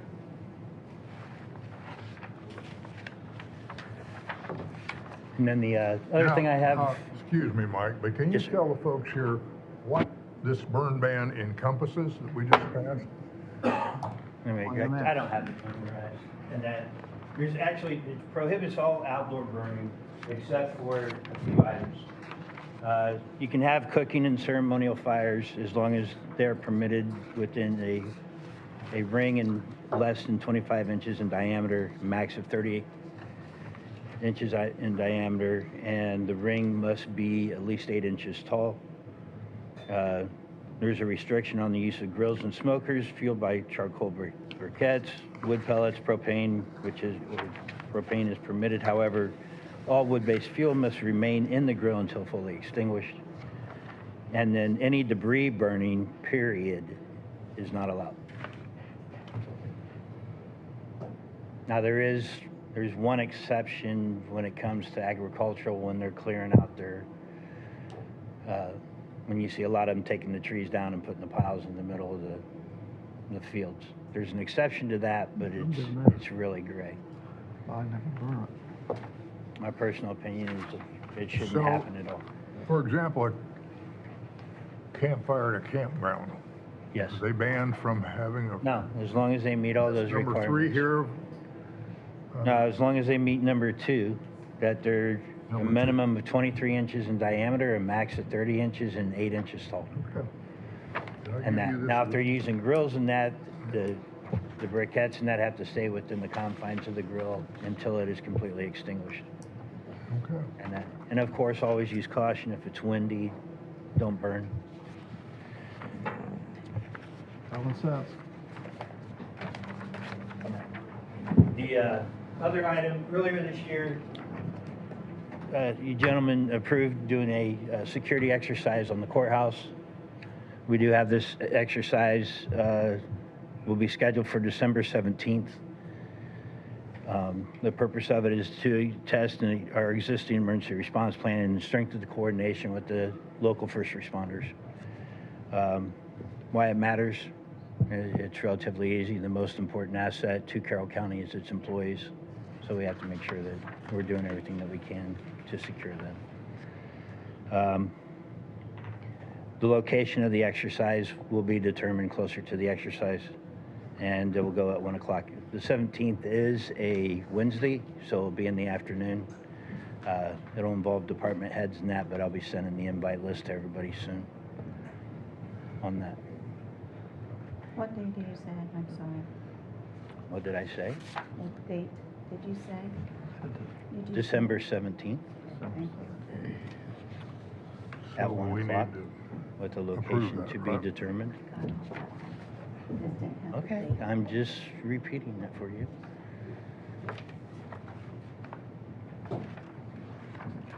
I would entertain a motion, gentlemen, if we want to approve this. We need to approve the. You already approved the exercise. I'm just letting you know that's the date. If you want to Okay. approve me doing it on I that date, misunderstood. Thank you. that's fine. Okay. And real quick, the last thing, the updating the CAD has been a year-long project so far. Caliber is coming in today, and our scheduled go live is tomorrow. So we will have a new CAD and dispatch, as long as everything works right. There will be no hiccups. Good. Good luck, best of luck to you. Thank you. Yes, sir. Thanks, Mike. And we're ready for concerned residents of the Pirates Roost neighborhood. Hello. Hi. Yep, please come to our podium. Oh, I got one right here. Man, I have one right here, excuse me. these dated, did you date that? Dated. Just need to fill in the date there. Okay. Check the second page too. Oops. You give those to them? The X is where the hunting took place. These two dots are our houses, which is just like 200 to 220 feet from where we're Okay. shooting.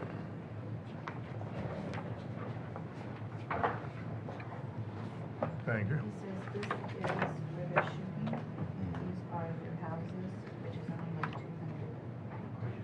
200. Okay. But they own like that entire tip. If I recall, there's like 4 lots or so. Okay. That's just what we got printed off of the neighborhood that would print off of Pirate Roost. Run that by me again, what? I said that's just all what we could print off on Beacon Oh, okay. of the neighborhood of the view that would print on the screen. Right. So we marked where the shooting took place, and like the dots are our decks, which is 200, 220 feet away from where they're shooting, which, all them lots are 50 foot wide. Okay. So they down there. Please, go ahead. Good morning. So we are here representing Pirates Roost neighborhood, which is on Lake Freeman. And this incident took place on September 6th of this year, which was... What year, or what day? September 6th, which was literally 5 days after one of the biggest holidays on the lake. Residents in our lake community have raised safety concerns about shotgun hunting being allowed in a densely populated neighborhood. Our neighborhood is heavily used by boaters, kayakers, jet skiers, fishermen, and swimmers. Hunters have been discharging shotguns into the water to kill geese, and despite close property lines, the practice has been deemed legal by the local conservation officers. Discharging shotguns towards open water creates a serious risk of accidental injury or death. Shotgun pellets scatter and ricochet unpredictably off water, meaning hunters cannot fully control where their projectiles land. Neighborhood properties are close together, making it almost impossible for hunters to ensure a safe shooting distance. The current law does not account for the density of people and recreational use in this area. What might be safe on farmland or large rural properties is unsafe on a recreational lake. The lake is a shared community space with thousands of recreational hours logged every season. Allowing hunting with shotguns directly conflicts with the safe recreation and tourism. When multiple property rights come into conflict, the county has a duty to prioritize the greater public safety and welfare. A single hunter with a shotgun can threaten the safe enjoyment of hundreds of law-abiding recreational users. If the county continues to allow shotgun hunting in a densely populated recreational zone, it could face future liability claims of if an incident occurs. Other counties and municipalities have enacted no discharge or no hunting zones around lakes, parks, and neighborhoods to prevent tragedy. A preventable tragedy could become a legal and financial liability for both the county and landowners. This is not about banning hunting countywide. It's about creating a restricted safety zone where shotgun hunting is incompatible with dense residential and recreational use. Hunters still have access to rural lands and fields where shotgun hunting poses less risk. A no shotgun zone on the lake would balance recreational use, property rights, and safety. We are not asking for a ban on hunting, but a reasonable amendment that reflects the unique high traffic of Lake Freeman. Residents and recreational users are already deeply concerned. This issue affects not just property owners, but also tourism, businesses, and families who rely on safe lake use. We respect the rights of hunters, but this lake is not farmland. It is a densely populated recreational hub where families, children, and visitors gather. Allowing shotgun hunting here creates an unnecessary risk to life, health, and property.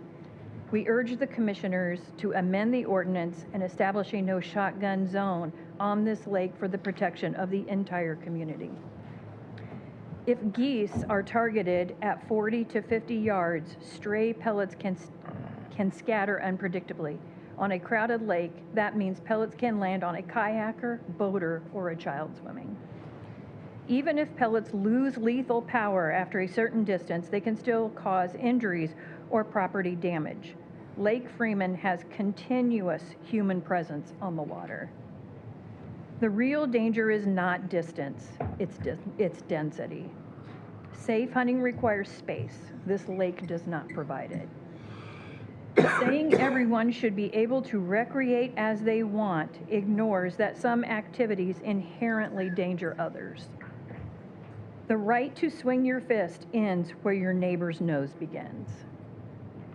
Recreation involving live ammunition cannot be given equal footing with recreation that is non-lethal. Many counties and lake associations have already enacted the no discharge zones near populated recreational lakes. This is best practice, not government overreach. We respect the conservation officer's perspective, but his statement that shotgun pellets only travel 60 yards is factually inaccurate. Industry ballistics show they can travel hundreds of yards. Safety is not about maximum range, it's about density. A single shot risks striking someone, and we hope the commissioners prioritize the safety of the many over the preferences of a few. Restricting shotgun use here is common sense and proactive governance. The issue is not about about hunting. Again, it's about maintaining safety and protecting the lives and property and peace of the residents. So we would like this no shotgun zone on the lake that ensures recreational activities can coexist without risk. Very well said. Gentlemen, what do you think? What if someone was in a boat, like a camouflage boat, shooting geese on the lake? Should we restrict them from doing that? I think on Lake Freeman, it's densely populated from one end to the other. And the one thing that we have discussed as residents is the time of year. the time of year could be something where, November, December, that time of year, there's not people recreating on the lake, but people still do live there. And, Most of the hunting seasons are in the fall/winter. well, that's what time. we all thought. And you might be surprised, there's not one person in our neighborhood that when they heard the gunshots go off, thought that that was legal. We were all extremely shocked to realize that that was acceptable. I'm just glad I wasn't sitting out on my deck when those shots ran off. And I'm certainly glad that my neighbor's 5-year-old son was not in the water. Like he is, he's literally swims 10 feet where they were shooting those guns. 10 feet away from that. Doesn't the landowner, if I recall correctly, doesn't the landowner own like 4 or 5 lots there on the point? Yeah. But they're still, so our lots are 50 feet wide. From where they were shooting the gun, you have to go 3 properties to get to where the state of Indiana says that which I believe is 150 yards. So if each one of our lots are 50 feet, you have to go 3 properties from his. That's if he's shooting in the middle of, if they're shooting in the middle of their property. They could be shooting from the edge and be 2 feet from neighbor's property. Even though he has the 5 lots, that's still only 200 feet from where they were shooting across his lots, across another lot to her porch. Okay, was he? From where he's shooting here, there's a house here. Mm-hmm. So those are his lots. To here is somewhere between 200 and 220 feet. If he's a responsible gun owner, and shooting geese, I would presume he was shooting out over the water, correct? Okay, what about the kayaker that comes in that he doesn't see coming around the bend there, and here's somebody on a kayak? And which brings up a really good point, because the day after this person, they were shooting into the water, there were some kayakers, and I took a photo of them, and I even went out and I said, excuse me, I said, did you know that yesterday, they were right where you are here, they were shooting shotguns into the water, shooting geese? And they said, they can't do that. I said, yes, they can. And they came in way closer than 60 feet, and rightfully so, because they're trying to stay out of the path of the boats that are on the water. So they people that are recreating on the lake have no idea that they can be shot at as they're on their kayak or swimming, which this opens up a whole can of worms also. I would like to know also, what is safe as a safe distance. We all know that common sense is kind of an iffy thing right now with people when they make decisions of what they do. I would never do that in the neighborhood, just because I would never put my neighbors at risk of that, number one, or anybody in the water. I just don't see how common sense can say that it is safe to do that on Lake Freeman. Well, the statement that you made about pellets traveling hundreds of yards is not factual. 60, 70 yards is probably max. Okay, well then there's a discrepancy somewhere with when you're doing your research to look at shotguns. So I'm not sure where that discrepancy lies, but I guess. So okay, so maybe it does. Let's just say that it doesn't travel any further than that. We're still not addressing the people that are coming around on the lake within that range. And one of the big issues really is doing it in a residential neighborhood. That's not even half of the neighborhood. and then you're going into the campground. And so another question is, what if all of these people along here decide they hate the geese on the lake so much that they say, I've got 2 hunters, I've got 2 hunters. We're all gonna have hunters on our property and we're all gonna shoot into the water. We're all just gonna shoot. We're gonna shoot these geese. Well, and then you've got a whole bunch of people over in White Oaks, which is a really good thing for our lake. And you're risking the lives of all those people because this property here goes right up to, well, it may be a little bit further down, but it goes right up to where they have their swimming at White Oaks. And we would like to think that people wouldn't do that, but I'd also like to think that people wouldn't shoot geese on the lake And in in our there neighborhood. 3 times, was it 3 times geese come in? We all hate them, Oh, yeah, but, they're nasty. you know, at least, you know, in September, the lake is still, first 10 days of September it was 1, and it comes back in, I think, the 18th of this month. Still, I think it's early, because if we have weather like this, you're still gonna have people out. Yeah. And like that, we're not against it, but Yeah. limit the use and at least not allowed in the neighborhood, shooting out in a populated area. And are people that come to the lake informed that this is a possibility? That they could be kayaking and a gun could be shot off from the shore? Is there any marking in the water that says, do not kayak within, let's say, 60 yards of shore because you could be shot at? And if they're 60 yards out, then they're into boating, you know, getting hit by a boat. So are you asking us to ban that completely for Lake Freeman? I think what we're asking is that there is in our neighborhood, in this densely populated neighborhood, There's other neighborhoods up there that's densely populated too, isn't there? the whole lake is Yeah, I densely know it is. populated, but I mean, we're not trying to speak for the whole lake so much as we are.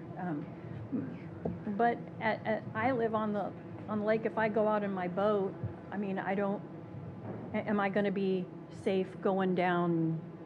You know, it's something I never even thought about because most people use common sense, and then when it doesn't happen, you know, it opens your eyes, and the only thing I can say is it's probably going to happen again. Before we go any further, can I get your names? I don't think. Yeah, Brenda Kesterson.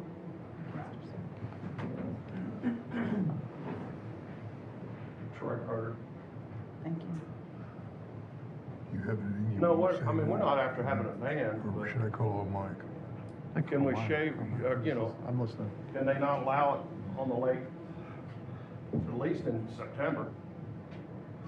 You know, and cut it down to where, you know, when you don't have the boat traffic and people out because it's really too cold to be out there for that. And I'd like to, I mean, basically, if they hunt from the water, I don't see a problem, don't like it, but I'm not a hunter, so, you know, I'm not one to discriminate against the guy that wants to hunt. But, you know, hunt from the water, not a residential neighborhood. Mike? I don't know, does your guys' neighborhood have covenants? Is there an HOA that you know of? It might, you don't know it. And if it does, you might want to look at creating that or updating the covenants. Okay. So that way it's just your neighborhood, not the whole lake. And then if another neighborhood decides they want to make the same rules you got, that's up to them. So you're not effectively banning it on the whole lake, it's just your area. If you guys want examples of some of the covenants on the lake, I'd be more than glad to give you examples of them. I mean, if we don't have covenants, can we get them for that neighborhood? You don't have any covenants, I Fred? said, if we don't have anything pertaining to that, can we get something like that in place for that neighborhood? You'd have to develop your own neighborhood HOA, yeah. There's neighborhoods in your area that do have covenants, I know they do. There's a good likelihood that you guys do, you just don't know it. Okay. And can we come down here to see, do My you, office is on the first floor, you're welcome to okay, stop by after this meeting. okay, thank And you. I'll see what I can do to help you. Okay. Okay, Ted, what control do we have over shooting in any I particular? was just looking up, Yeah, I was just looking it up. I'm gonna get samples. I know there are some out there that regulate counties, that have no discharge zones, just from looking it up while we were sitting here. So I need to study those. I know we've got state statutes that are very restrictive on regulation, so I gotta look at that. I'm Okay. not prepared to please give you do. an answer on that. First response I need to give you is that I am a big believer in rights of people with guns. Gun rights, protection, all that. And I 100% do not think you should be shooting in this neighborhood because it's just too crowded. Now, this is kind of typical of what even was the right to farm thing ahead of time, is if everybody respected their neighbors and would do what you would think is a reasonable thing, we wouldn't have to get involved, but they don't do that. They don't do see? that. So that's where we get involved into it.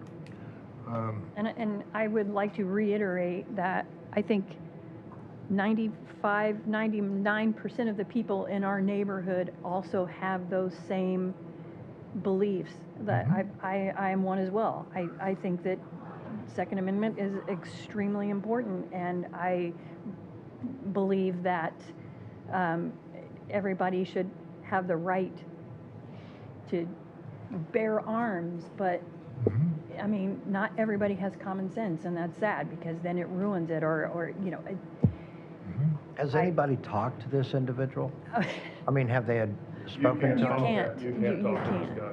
I mean, if Pardon? I'm from here to you, he's gonna tell me to get the F off his property.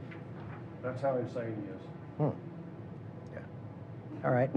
I Yeah, guess, it's, I right. guess that'd be a hard no. And we all get along, I mean, as tight as we are down there, we all get along, and we've never had this situation until recently. And in my opinion, our opinion, we have to be a little proactive with it, because what comes next? I mean, he's already shown that he doesn't have the capacity to make a good decision as far as using common sense, or at least respecting his neighbors. You know, if he wanted to do that, he could have at least gone around, at least to the close neighbors. It's literally a 10-step walk to get to your neighbor and say, hey, just wanting to let you know we've got hunters on the property. They're going to be shooting geese. We wouldn't have liked it and be like, what? Are you sure you can do that? There was none of that. Yeah. One more thing to add, like last week I was looking at the new code of ordinances book that was just published in 2025. I think Ted was involved in that. And there's at least one section that talks about, I think it's in land usage, talks about use of firearms in certain areas, like, you know, you can't shoot across the Wildcat, you can't shoot across the Tippy, things like that. I don't know if, I feel like there was something that talked about the lakes. So we may, after this, I'm gonna be able to look through that and see if I can figure out exactly if there's an example that would cover this. Maybe it's already there, just no one knows about it. Back row. So, there is a law that says you can't shoot across the body of water. Like you're standing on one That's what I side, thought. shooting across the next. But, waterfowl thing is something that you're not shooting from one side. Okay. So your ordinance. Yeah, I'm not getting any of this, so. Your ordinances might say that you can't shoot across the Wildcat, or that you can't shoot across the Tippecanoe River. And that's the same in state law. You can't shoot across a body of water. But there's exemptions in that for waterfowl, I mean, because you're not shooting from one side to to the other. And then I guess my only thing about, if there's a covenant or a ordinance that says that you cannot hunt from a particular neighborhood in Carroll County, the way the lake is set up with SFLECC, as soon as you step into the water, then you're out of that neighborhood. So if there's if you put an ordinance in that says you cannot hunt or shoot at waterfowl or shotgun hunt from Pirates Roost neighborhood, for example, I just have to get permission from one person, walk through his yard in my waders and stand in the lake, and then your ordinance no longer affects me. It doesn't do anything to change the situation. Additionally, if Carroll County was to say that we in Carroll County have an ordinance that you cannot shotgun hunt on Lake Freeman, the other half of the lake is White County. They don't have the same ordinance. He's not getting It picked up. doesn't solve the problem. Dan? It might solve the problem for them. Not being recorded. So, what was your question? She needs you to identify, I think. Oh, my name is Dan. Yeah, I know that. I mean, you're just, speak louder. Okay, so I don't see how an ordinance does any good essentially on Lake Freeman because of the way SFLECC works. It's not like there's riparian land underneath the bed of the lake. As soon as you cross the seawall or the barrier, you're no longer in the neighborhood on Lake Freeman. You can stand there, you can use a boat, and again, you could go to the other side in White County, and now everybody's in White County shooting towards Carroll County because it's legal there. So I don't know that it's a simple fix. I would say that I've waterfowl hunted on Lake Freeman. My son's waterfowl hunted on Lake Freeman. There's always been a balance of people fishing early in the morning and people hunting, especially in the early season. The other thing is, if a kayaker was coming by, didn't know the hunters were there, the kayaker's paddling by, the geese aren't there either, right?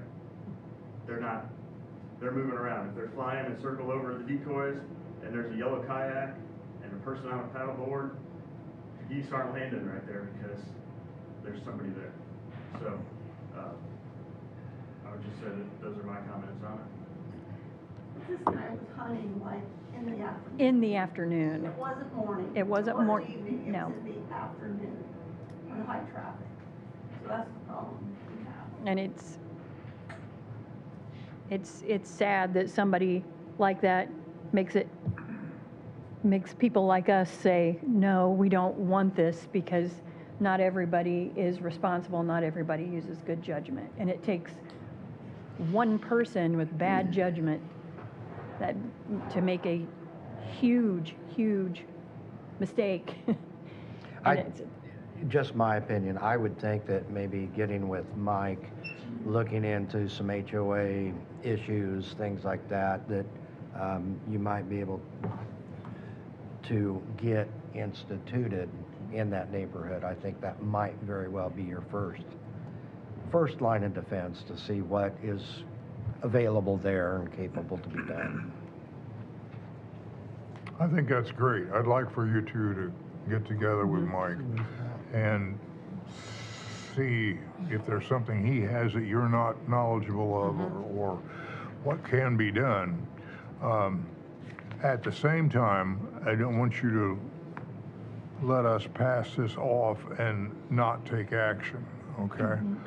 It's real easy for me to listen to people and then they go out the door and that's the end of it, I think of, you know. I don't want that to happen. I don't think anybody in this neighborhood should be fearful to walk out in their yard because we got some lunatic blasting away down the street. So I don't know how a vote would go, but I'm 100% with you that this should not be allowed and we should be able to stop that. But I think the starting point is with Mike, okay? Okay. Come back to us, Okay. okay? We appreciate you coming in. I appreciate you listening. Thank you. Yep. Thank you. Thank you. And with that, we are Park Board member Bob Burton. Is Bob out here? He's not going to be here. He has an appointment, but he did give us the resignation of himself, Oh, really? and it's in your packet. That's it. And then the item on waste management, he wants to wait till the next meeting so he can be here. I could do both of them at the next meeting if you wanted to. Park Board resignation. Yeah, that'd be fine. Yeah. What's he done? I can't. He's resigning from the He's park resigning board from the park president. He is? Mhm. Well, we gotta get a new Park Board president then. But you can talk to him when he comes in for that waste management, if you Okay. see what he's got up Let's his just sleeve. put that off till then, okay? Then that's me. What else do you have for us, Beth? Well, we got Ted. You want to? Oh, did I skip over Ted? I'm sorry. Well, that's all right. I mean, if you want to table it, that's okay with me. I mean, I've got the information you wanted on the innkeeper's tax from the last meeting. Yeah, what did I want about it? I've forgotten. Well, the discussion was what can the plan, or the travel visitor and tourism commission do? And the statute right is, there. I've given you a printout of the statute, and I've highlighted in yellow. Tells you how to be And used. so, I think the specific question had to do with maybe a complaint about what they were using it for. So I don't have the complaint, and I don't know if any of you have what the complaint or I don't have any. question was, but this is what it can be spent for. Now, I did a little further research on how this is handled in other places. Some counties, you know, they have a professional, or there is a not-for-profit corporation form that actually administers the funds. We have a commission that was created, and this commission controls. The commission can either do the work themselves of you know, promotion, or the only other thing they since there's not a professional staff person that carries out their activities, they have to contract or provide monies to persons that request, organizations that may request it. This is all the guidance that the state law has on it, and it does prohibit using anything other than for this purpose, but it's fairly broad. So I don't know if anybody had a specific question about a use that it was being put to that you thought was questionable or not. So I'm just gonna have to give this to him. okay. See The other thing I wanted to point out is when we created the commission, we have an ordinance, and it's in the county code. It does require the commission to submit an annual report to the Board of Commissioners. And the commission also has to submit its budget to the county council. So the county has two levels of oversight for the activities of the convention visitor tourism promotion, and one is the county council. So I don't know, has their budget come to the council? No, not that I know of. Okay, they have to get the council's approval of their budget. I assume that's because it's like a separate agency, you know. We don't do that with the county budget. I've not seen one. Okay, so they have to get the approval of their budget. Do the other entities still submit their budgets to the county council? Some of them do, but they come up separately. It's not like during the budget prep. Right. time. So But I haven't did it seen come one up this year. last year? I don't remember that. I Okay. can look it up and see. Okay, You said so commissioners, they must file a report with who that. who is the director now? I don't know. Do you know? You're involved. Who's with the it. president? I'm not don't know. involved with the innkeepers. Okay, I think it might be I mean, the executive director of Yes, the, would be Mike from down at the Wabash Erie Canal, but that's just a guess. okay, well, I'll send you some questions then, Beth, that you can, about who's in charge is my question, who's in charge, so, Is in charge of the innkeeper's tax? That's who is requesting information. the county code section, by the way, in the new county code is section 30.22. So that has all the rules that the Board of Commissioners set up for the commission. And it includes getting their budget approved by the council, and it includes them submitting a financial report in the month of December for all their activities in the preceding 12 months. Well, it's kind of like the chamber. I mean, they just started giving them, didn't you just start getting a budget from them? But you didn't approve the budget. You Yeah. just saw what they were Right. spending and things like that. By statute, the budget goes to the county council for convention. Well, I know, but they asked for it, so. Yeah. And Right. that would be their Right. report. Yeah. I'm talking about the different I body. know. Yeah, You different asked about statutes. different entities, and she's Okay. involved with both of them. So No. if you have any questions, I want to follow up and see I want to see the people that are responsible, because the board made these people responsible for doing these things. This board did? You're, by ordinance, it's in the county code now. So, Well, what does the ordinance say? what does it say? It says that the director, who is the director, also the director of the, I think it's the Plan Commission. No, wait a minute. The executive director of the Carroll County Chamber of Commerce. I thought. Okay. So who's that? That would be Madison Madison Kaufman. Kaufman. Okay. The director, who is executive director of the Carroll Before County that Chamber was of Commerce, Julia Leahy. and the president of the commission are jointly responsible. They're the legal custodian of all records of the commission, and at least annually, they are to certify and provide to the county auditor their minutes and memoranda of all their meetings for the period beginning, the ending that year, and annually in the month of December, and more frequently, if requested by the Board of Commissioners, the president, with the assistance of the director, shall prepare and present to the board a written report summarizing the current projects and activities of the commission, and provide an annual financial statement, including the receipts and disbursements of the commission.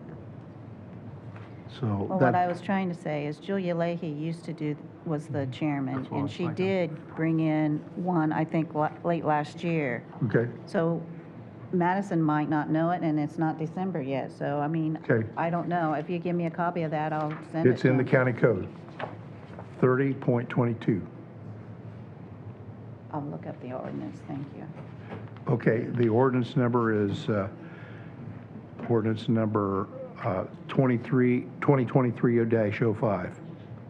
2022. 2023-05. That's when the ordinance was adopted by the commissioners creating the commission. The council adopted the tax that year, and then the commissioners adopted the ordinance creating the commission, and they have to get appointed, reappointed, and there's some of them are for two-year terms. It's a staggered term, so somebody needs to be. It was the intent that the Chamber of Commerce actually is the one that kind of supervises the administrative part of this commission. Do we appoint the directors? The director is ex officio. Not the director, but the board director. The chamber director, by this ordinance, you said that whoever is in that position is the director of the commission. Okay. But the president, the members of the commission their appointments are in this ordinance, you know. Members of the commission are appointed by this board. Oh, I gotta, now you've pressed me to look what we did here. Let's see. It's kind of complicated. It's kind of like the Board of Health, and that's the Indiana legislature told us that we all had to do this. Let's see. So actually, the director should be filing those and telling us what we're supposed to be doing. Right, but before they go out of office. And then they say that we Yeah. need to get reappointed. it's the director and the president of the commission together. They're Right, responsible. but they're not going to know that. And so they, Yeah. the Yeah. person that really works with it every day should be on top of it. Okay. 5 members, 4 of which are appointed by the Board of Commissioners. 1 is appointed by the mayor. And then there's different rules if, depending on how much, any territory that contributes more than half of the revenue for the fund gets a seat on the board also. And we didn't think that would ever probably apply, you know, it's always gonna be the county that's appointing 4. And then they in turn elect their officers, with the exception of the director, is by virtue ex officio, is whoever the executive director of the Chamber of Commerce. So, I will talk to Madison. yeah. So that's that for now. That's all, Self-memo. no action is required. And then the second thing I have is, I promised you bullet points, and I decided for this swap with Singletree. Yeah. We needed a little more what the procedure would be, because you're going to get a lot of questions. So I prepared this memorandum of understanding. It's proposed between the county and Singletree Transportation. Around here, let's see. Well,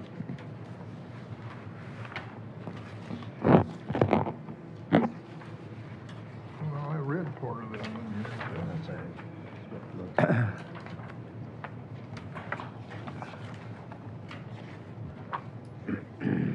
So I laid out the procedure and who's responsible for what, based upon your discussion at the last meeting. Do you have it yet, memorandum of understanding? Okay, so what it says, if you get down past the recitals, is the county will engage a professional surveyor to prepare surveys of both parcels, and the county and Singletree shall each select 1 licensed commercial real estate appraiser to prepare separate appraisals of both parcels. I'm reading from paragraph 3. And so the county will be engaging the one and paying the fees for for 2 of the appraisals by 1 appraiser. In other words, we're going to use just 2 appraisers, but they got to appraise both parcels, you know, because the law says we got to do it that way. So that lays it all out. I just wanted you to see that. They would be paying for 2 of the appraisals, and we'll be paying for 2 of the appraisals. We'll also be splitting the cost of the survey. And so forth. And this kind of goes into the detail how it will come down. We have to put a notice in the newspaper since we're disposing of county property. We have to give whoever theoretically could provide a similar swap. I know there's not going to be anybody else that can do it. But the same thing happens like when we transferred the jail to the building corporation. We had to put in a newspaper, you know, that we're going to lease the jail to a building corporation. And so we put it in there. Nobody else wanted to take over the lease of the jail. So it's known who it's going to be. But we have to do that, and we pay for that notice. And then when we get the appraisals back, it calls for us to enter an actual contract to exchange the properties with the entity that gets that has the lesser value property to pay the difference to the other party. And the closing costs, they're kind of split up. You know, we'll each get a title insurance policy on our parcel. They'll get a title insurance policy on theirs, and so forth. So the price won't be known until the appraisals are done. So because we're purchasing property by changing property, the county council has to adopt a resolution before we can implement this, a resolution declaring their interest in having these property exchanged and appropriating any money, if it's not already available, for the county's portion of the share of the cost of the appraisers and the surveyor. So that's in the resolution. I drafted a resolution for you to request the council to approve. Resolution of the Carroll County Council regarding exchange of real property. And what it says is that the council is interested in exchanging 5 acres more or less of bare land from the site of the Carroll Manor for 5 acres more or less of improved property of Single Tree Transportation, which adjoins the Carroll County Highway Department in Florida. The council is appropriating funds. This, I assume, will go on the agenda, and I've asked Beth if she wants any changes made before it goes to them at their meeting in October. So if they need to appropriate any money for, we know what appraisals cost now from brief experience, but I can give you some numbers. I haven't got any quotes from anybody because Single Tree will be basically hiring one of the appraisers, and we'll hire the other one. So the second paragraph of the resolution says the council is appropriating funds which the Board of Commissioners may use for the payment of the county's share of the cost of professional surveying and appraisals, and for the payment of the difference in valuation of the parcels to be exchanged, acknowledging that the county will be exchanging bare land for improved property. And then the council will get copies of the appraisals. So that needs to be passed before we can go forward with it. But Single Tree hasn't seen this document. Right. And this is your first time to see it, so I know I've gone over it real quickly So here. it'll be at least next month before the council can take any action, huh? Well, Well, they can are they look meeting? at this on the 29th, but if you don't know what kind of money you're needing, I can, you know, what would the appraisals cost that we had before? They were, what are they, $3,500 apiece or thereabouts? Or? 3,500 is what popped into my mind, but. Okay, I would say 10,000 would cover the appraisal. What do we think of a surveyor? 2 surveys. We're talking 2 surveys. Probably at least 10. 10? Okay, so 20. Why don't we say, my suggestion would be 25,000. I don't know, it's a guess. Are you from where? We won't be paying for both surveys. The other party will be paying for one of the surveys. And we'll only be paying for 2 of the 4 appraisals. So, I don't know. I would think 25 would. okay, so that's what we got, a request of the council to appropriate so that we can go ahead with this. With at least the expenses of it. And they would still have to appropriate the money by additional appropriation or transfer for the actual, if we owe for it, I think there's a good chance that we will, you know, I don't know. Maybe not. We'll see what the appraisals show. But we got to get the appraisals going and get the surveying done so we know what, so that the appraisers have the exact dimensions and the locations of the parcels to be exchanged. There's a lot of moving parts to it, but it will obviously be of benefit to the county and save some money by giving up something that we don't really have to have. So, do you have any of the members of the board have any other questions, or? I do.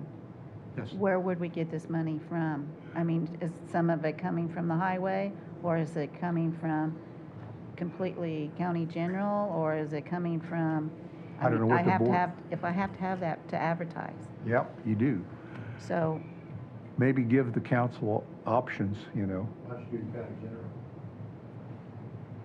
Is there money in county general for professional services?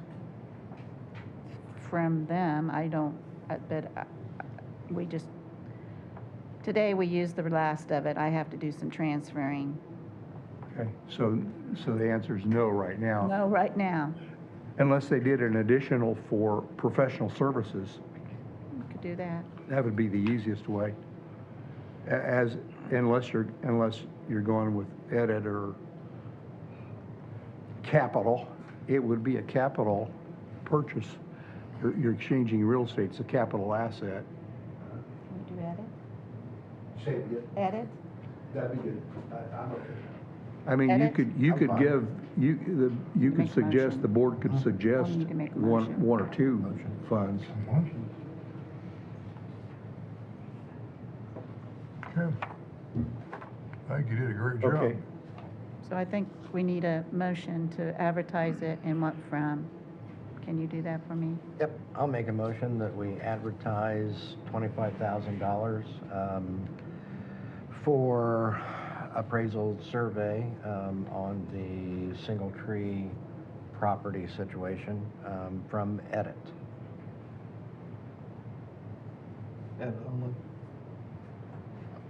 Do you want to do edit only? Sometimes we do too. Do I edit rainy day?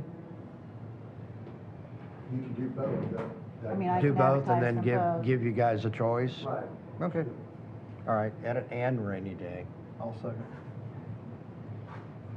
Okay, so we got a motion and a second, and so I call for a vote. All in favor of the motion, please say aye. Aye. Aye. Motion passed. Second motion would be to request the council to adopt the resolution, or the resolution in a form similar to this resolution. Did you happen to send that to Eric? Pardon me? Did you send this to? I have not. Okay, I'll be glad to. I will. I'll let you. Okay. Okay, so we need a motion To request the council's approval of this resolution.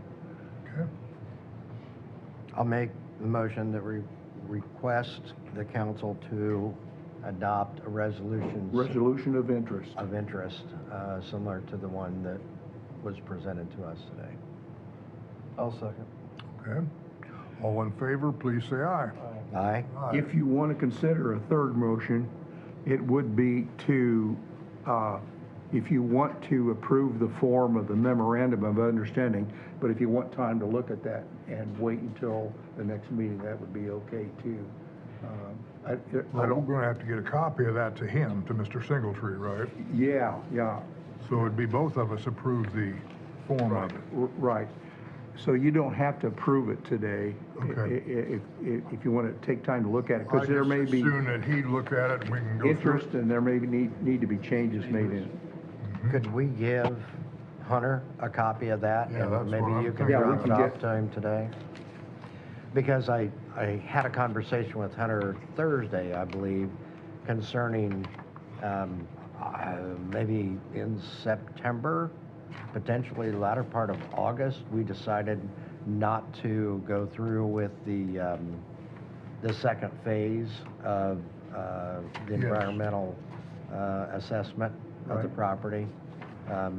So I just, because you were unaware of that, correct? Yes, that's the meeting I ended up missing because I was on a field trip with my wife, Okay, and, yeah, I missed it. that's fine. What this document says, and by the way, this is not a contract, this is a memorandum of understanding. It's kind of like lays out the procedure, but we guarantee our best effort to get it. The next document would actually be a contract to exchange the property. We don't have the purchase price yet, so Right. that's why it can't be a contract yet, we don't know.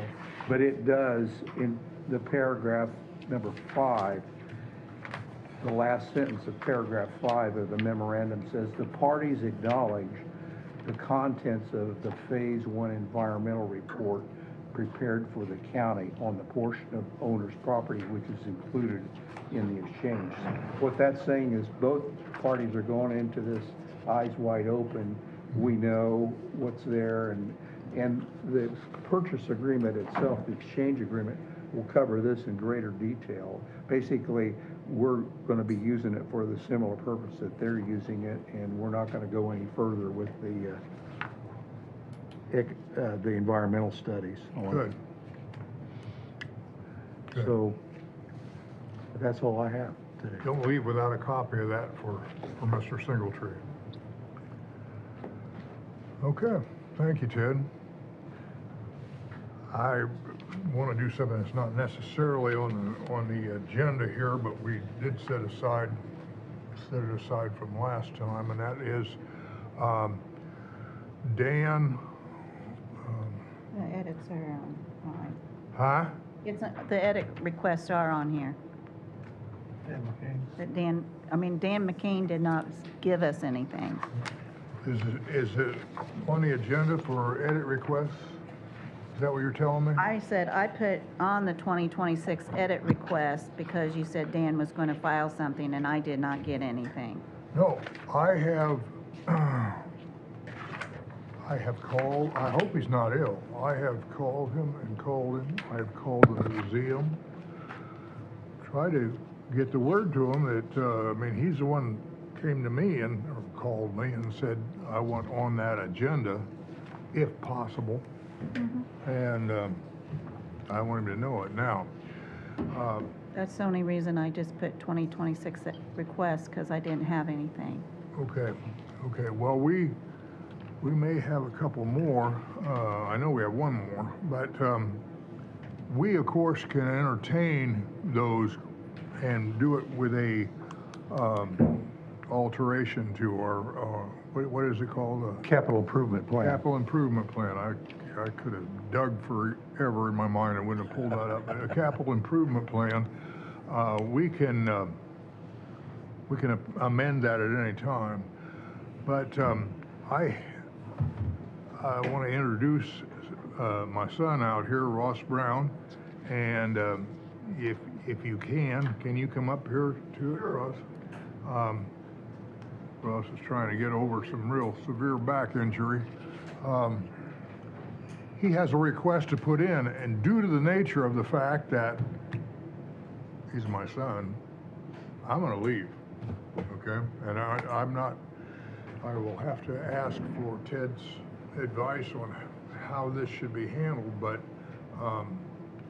at this time, I don't want to take part at all in the discussion with my son, okay? Okay. Is that all right?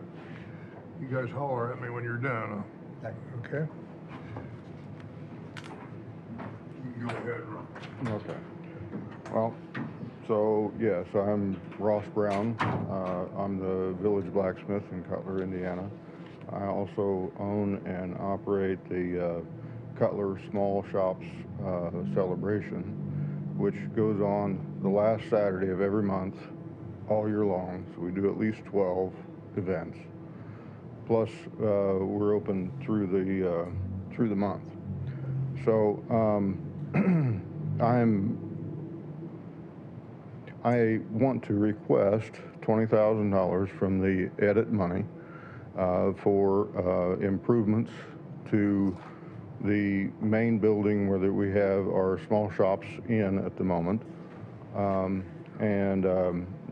That is the Cutler Improvement Building. It was built in 1922. Local people went together and decided that we needed more downtown businesses in Cutler. And that was sometime in the late teens. And by 1922, they had finished it. My great-grandfather dug the basement for that building. It's a 10,000 square foot footprint. It was originally 3 floors high plus a basement. It's now 1 floor high plus a basement. And it's had had its ups and downs over the years, and it's had a fire in it. It's had a bunch of things going on, and we've been trying to do a lot of restoration to the building as we get funds from vendors that come in and set up and sell things there.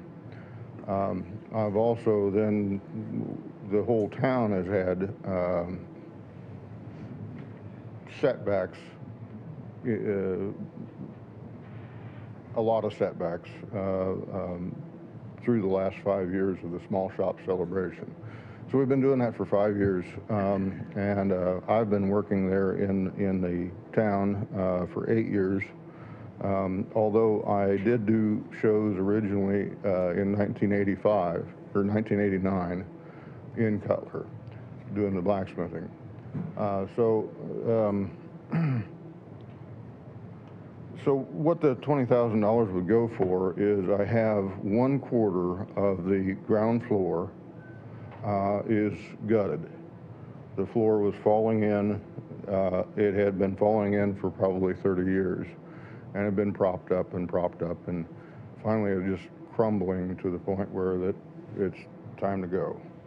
And so we took it all out, and now there's no floors in that between the ground floor and the basement.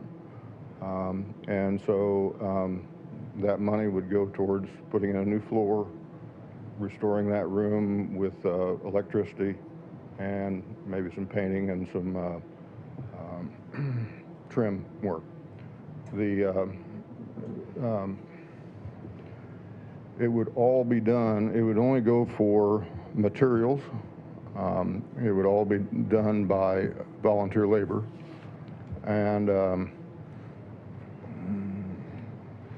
this, like I said, this building is something that means a lot to me and a lot to the community. We have about 15 permanent vendors that have paid a year in advance for their spaces. We have we have had over the last 5 years between 20 and 50 vendors at each one of these events. We bring in about half of our clientele that comes in and buys from us is from Carroll County, and about half of it is from outside of Carroll County. We have a lot even from Illinois and Ohio that come in, besides Fort Wayne, Indianapolis, Terre Haute, all over. Part of that is because I do shows all over, and I advertise for us all over, and that gives me a little bit of perspective on that. Cutler's this little bitty fly speck on the other end of the county, down here on the south end. And before I came there, for at least 10 years, there was no retail businesses in town. And now we have at least 15 permanent businesses working in town. And I'd like to expand that. Our winter months are our best months. So January, February, March are our best ones. We'll be ramping up, and the nice summer months are our worst months. There's too much other things going on, and I have noticed as a vendor myself doing the blacksmithing that it's very hard to find a decent show inside in the wintertime for a reasonable amount of money, and that's something we provide. I have gone to the Flower and Patio Show and the Home Show, and down in Indianapolis, and with those shows you can spend $10,000 on a 10 by 10 space. It is really hard for a small business to make any money going to those kind of shows. I've also gone to Oklahoma and set up a couple of times out there at some sort of gun show, survival shows, and I actually made money going out there. I was kind of happy with it. But then I don't believe there was any of the shows that we've done in the wintertime that weren't better than that 2-day and 3-day shows that I did in Oklahoma. I've also done the Summer's Inn Festival for many years. I had a blacksmith shop in Rossville before I came out to Cutler.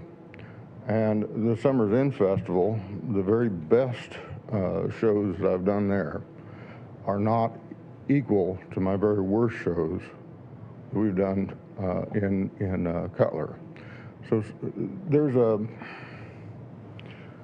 small town friendly atmosphere that we cultivate there that works. There is, I think it's mostly a God thing, frankly, that we've done well. So this winter, or last winter, we had to be turning away vendors because we didn't have enough inside spaces. Right now, I can get 35 to 40 indoor spaces. I can add another 15 to 20 with restoring this room.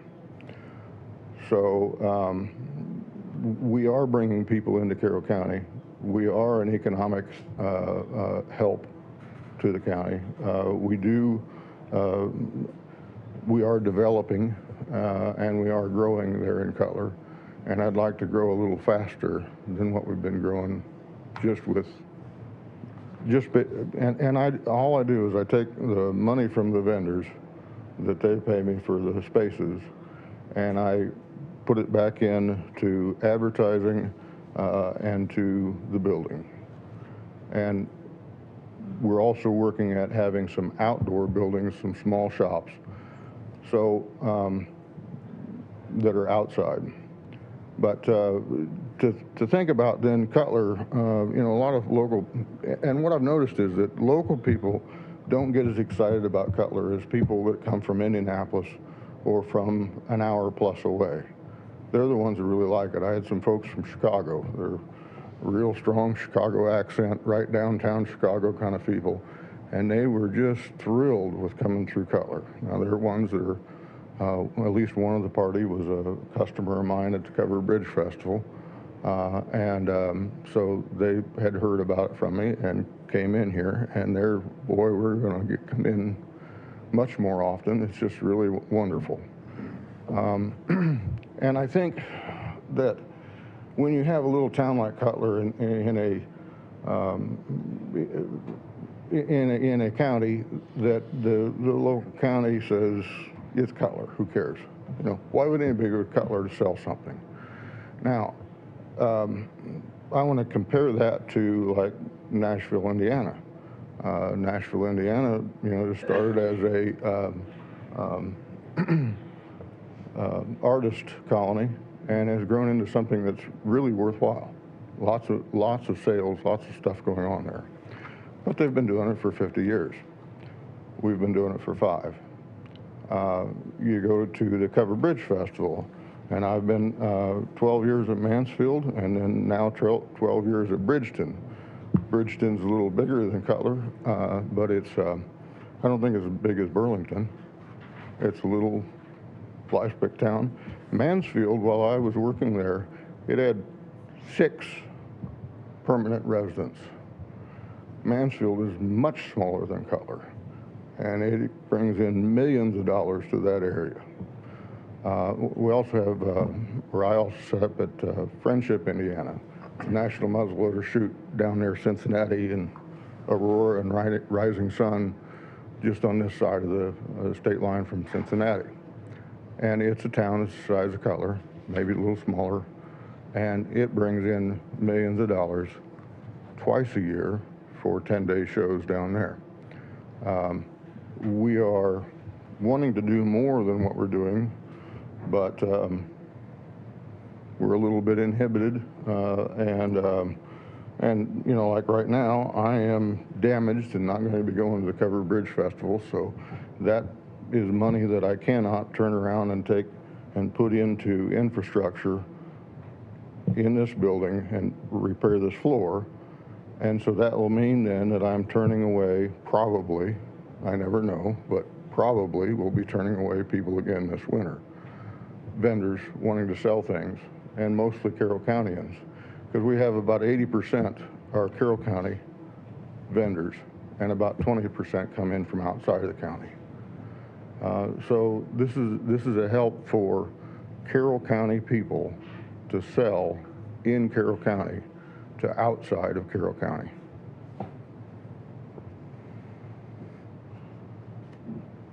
Do you have any questions for me? Well, how many vendors did you say you usually have? Like, I can't remember what they said. between 20 and 50 is what, 50 is the top number we've had, 20 is the low number we've had.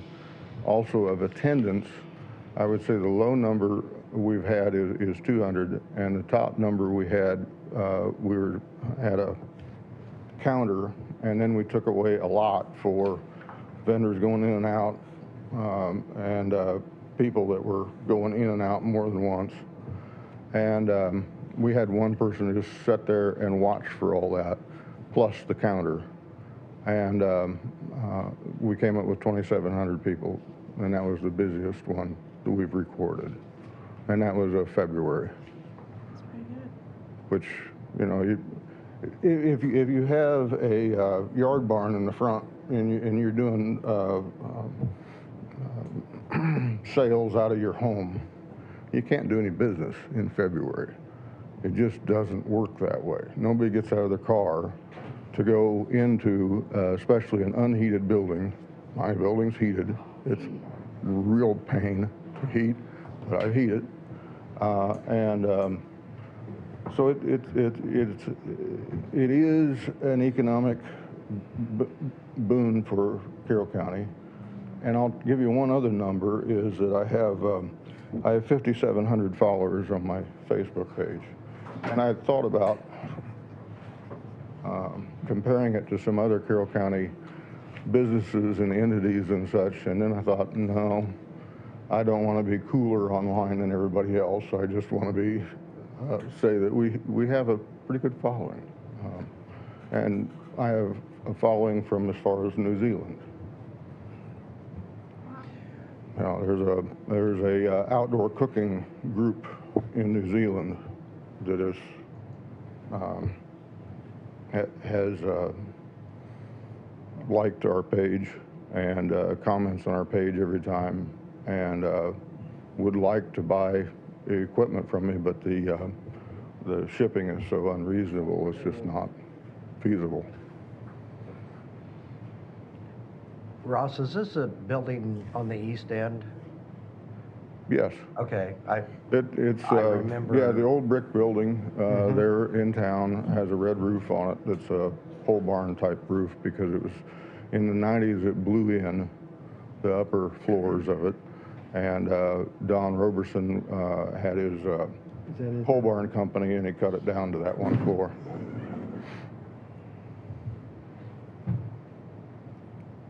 Where was it? From the grocery store that used to be there long time ago, Markerman's Mockerman's, yeah, that was part of that building. building? Okay. Yeah, that building was actually originally made as 5 businesses that didn't have any pass-throughs between any of them. They're separate, completely separate entities. And since I bought it, then it's all connected. But we have this one room that was actually, the front part was the Cutler State Bank, and the back part was a implement dealer. And it's got a little bit of a partition wall still between the front and the back part of that room, but it'll become one room, basically. And when I say, you know, I can do 15 to 20, and we have room for 35 or a little more, the reason I'm saying that is because we have 8 by 8 spaces, and we have 35 of those, but we have some odd-sized spaces that sometimes I can squeeze people in, especially if they have no other choice. They'd rather have an 8 by 8 space, but I got a room for 1 table, and that's it. Or I got a room for a coffee table, or, you know, fold-out table. And then they take it. But we can get another 15 to 20 spaces in that room if we can get it in shape by January.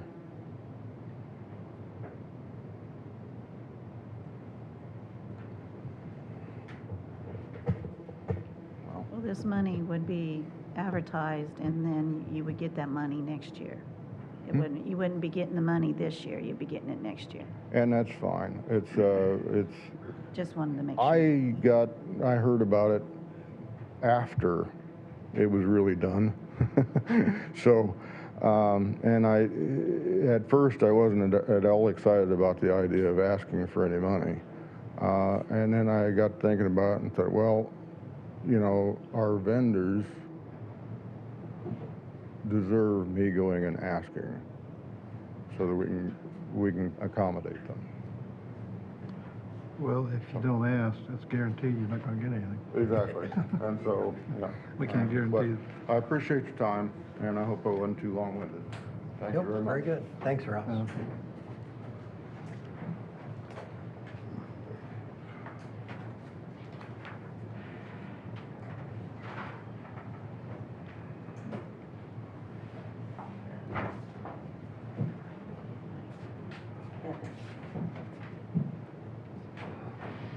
I'll take it into consideration. We'll take it under Oh, consideration. sure. Yeah, just add it to the other. Add to the list. Yeah.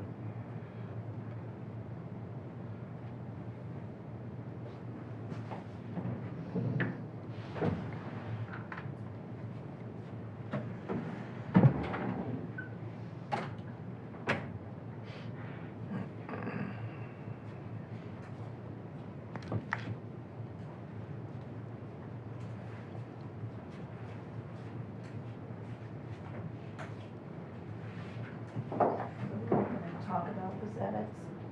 Pardon? That's under me. Do you want to talk about the edits and whether you're going to approve them or not allow them, one or the other? Your edit request without his, well, with his is 20, let's see, be 833. 331, 833. Jeez. And Question on that, is any of that for Carroll Manor repairs and things like that? no. I didn't know. And then the amount that you'll be receiving next year, you don't receive it all at once, but is 635,000. Yeah. So, I got them speaking. You bet. but I have to advertise them individually, so if you're going to do that, now's the time.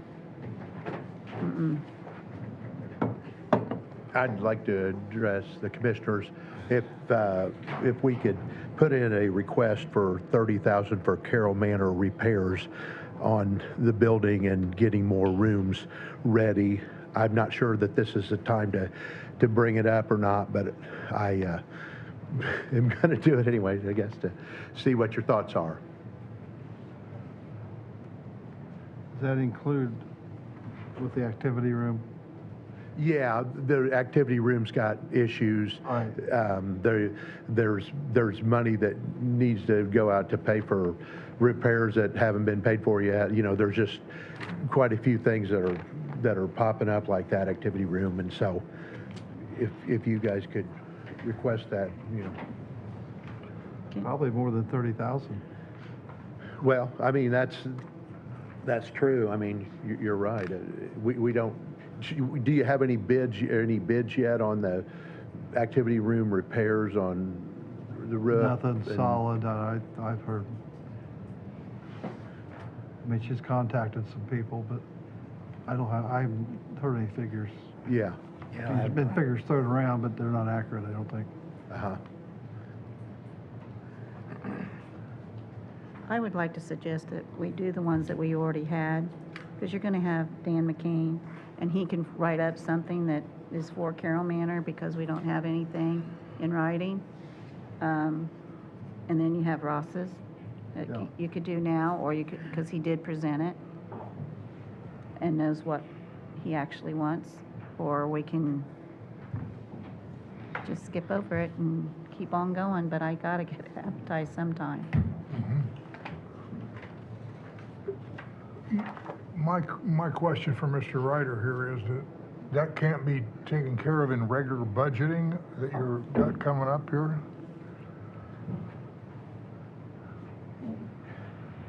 Well, why not use some of the edit funds? Is there 630,000 coming in next year? 635. I mean, That's, yeah, man, it's fine yeah, with me. I mean, we could do that, but this is one way to request it. See, I don't know that the Carroll Manor budget in and of itself will handle $30,000. I mean, it's so cotton picking tight. Tight, oh, yeah. I just Well, don't it's think. Yeah, I gonna think be that's over. the answer. It's too tight, Bill. Yeah. There's no extra I just money. don't think there's. Well, I'm just gonna say it, they're in the hole. Well, They're not gonna have right. a budget, Yeah. probably. Yeah. That's worthy of even, Looking at. So, I don't mean it that way, but that's how it sounded, I'm sorry. But the only thing we use for the regular Carroll Manor is salaries, Payroll. payroll.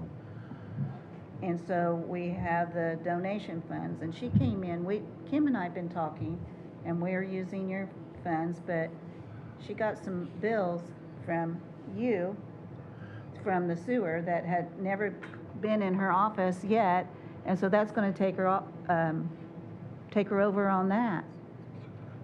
So she suggested, that, and I agreed, that if we had some over, we'd have to take it out for donation money. My question wasn't referring to the amount of money that comes from the residents or from donations. I was just wondering if you're going to be budgeting any other money. I would say as You've needed. requested some money out of your budget for them too. Right. Remember, I think it's what, 25? Something like that. Something like that. Yeah, It's fine. Okay. I just was wondering. all right. So do we just want to table these, or do you want to move on, or, I mean, you do have 5 here that you've had. The edit request. We got more edit requests besides what's came in today, these two? These you've already had. Yeah. And you tabled them. So what is your question, Beth? I want to know. If we want to address them or table them and just hit them another day. Because of my son putting in a request, I want to myself stay away from the whole edit situation. I think if I comment on, But you don't have to. You can just talk about what, I'm going to do whatever Ted advises me here on this. I mean, I think, Since Ross is not your dependent, an adult, He's over 21, I think, yeah. well, 18 or whatever. that only applies to your dependents, dependent family members. There's no Oh, really? none. Okay. I didn't know how that worked. You don't Never have to had it. file anything, and he doesn't have to file anything. Okay.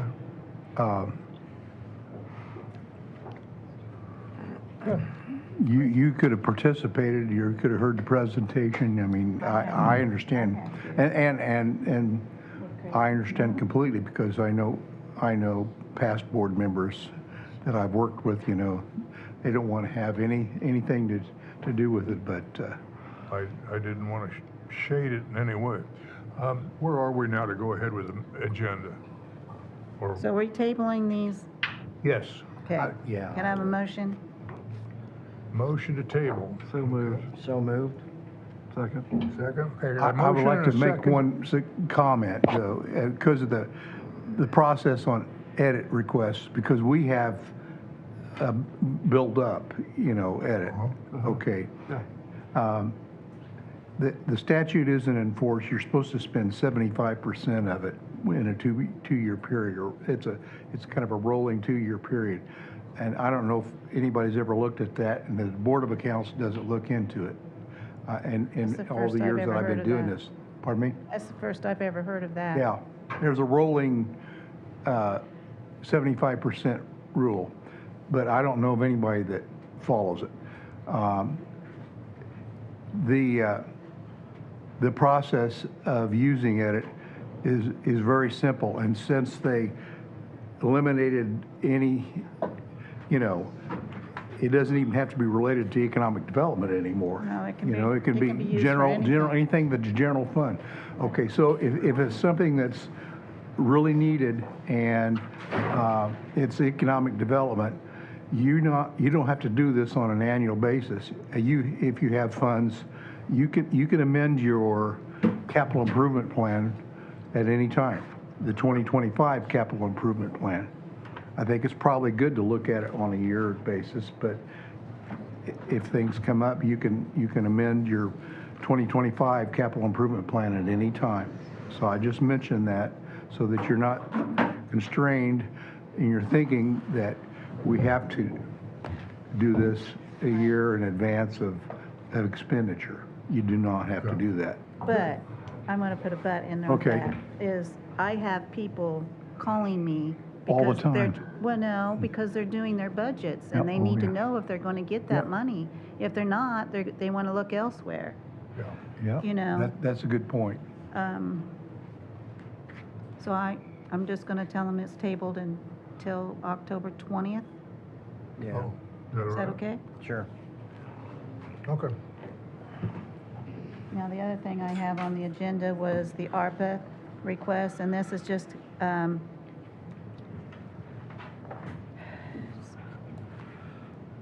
couple mistakes were made, okay?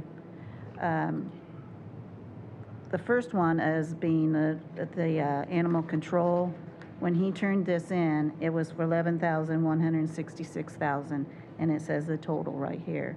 But when I talked to him and we went over it, he says, but it included other things. Well, it wasn't in the total, so that did not get advertised. The only thing that got advertised was the 11,000.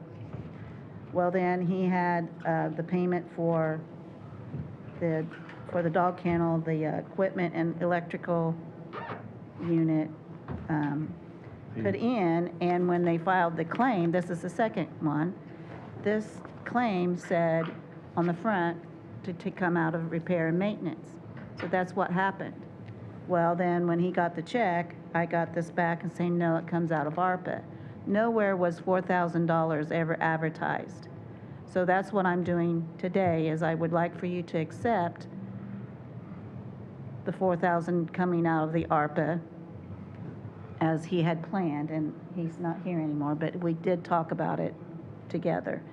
And then he's gonna pay that guy. I didn't void the check. That person's gonna get his money.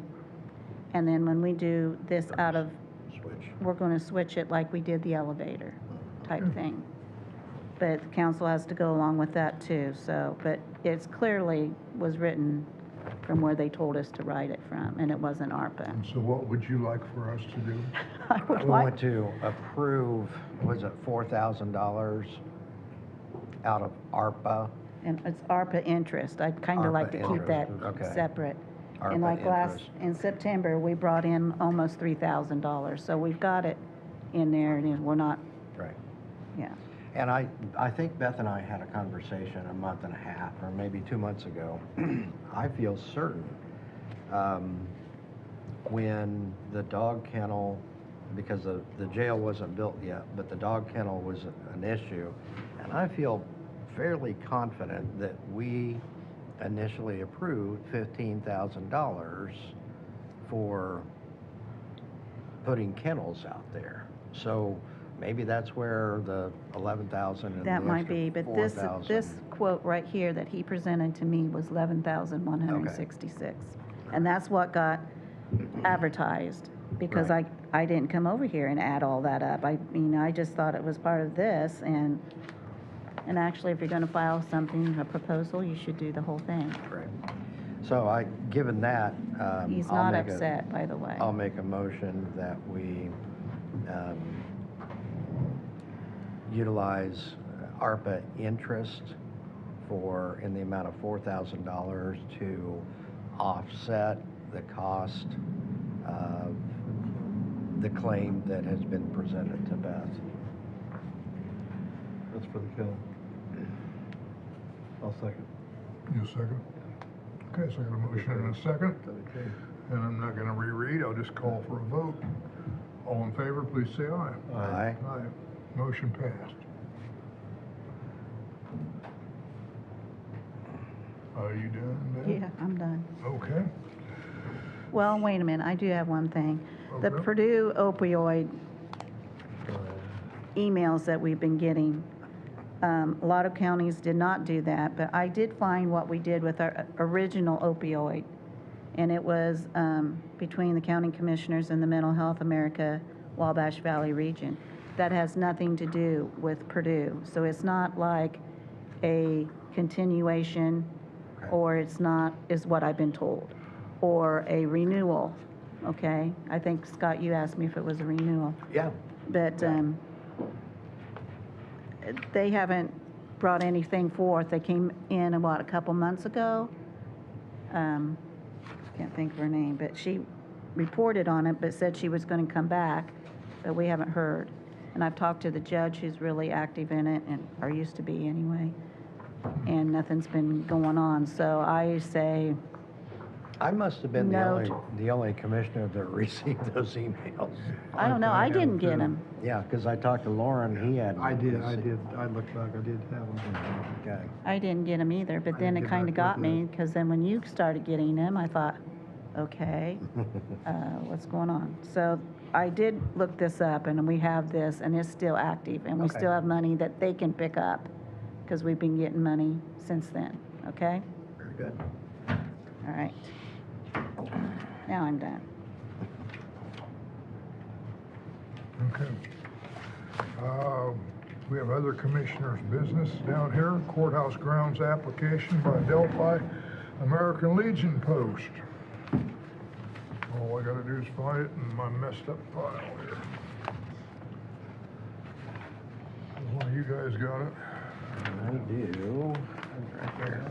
American Legion.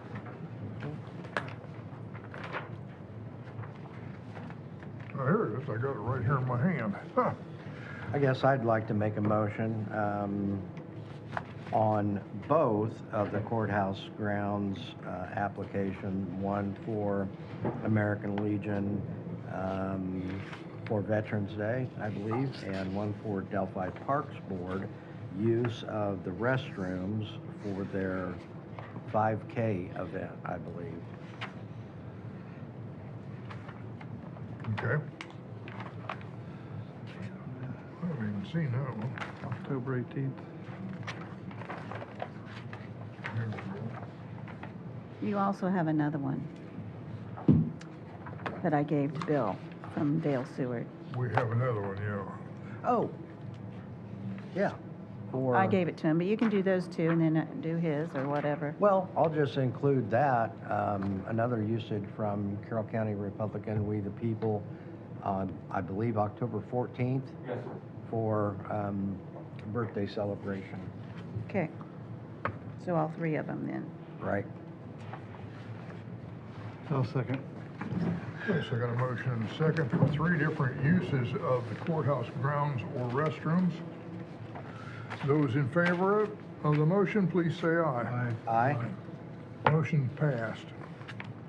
Now, I have here the request for restrooms. And I have here the request from the American Legion. You handed me that other one, was for the We the People.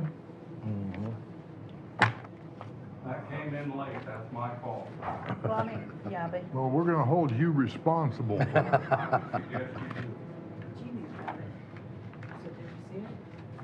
I saw it, but I'm not, I thought, Maybe I got too happy with the throwing the trash over here. Just have 2 requests. Okay, so we can move on. And we'll find it.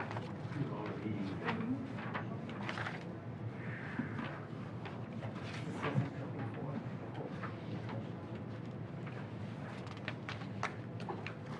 I don't know what happened to it. We saw it in here. Okay. Did we vote yet on their motion? No. No, okay. All in favor of the motion for the 3 uses, please say aye. Aye. Aye. I can sign the 2 that I can find.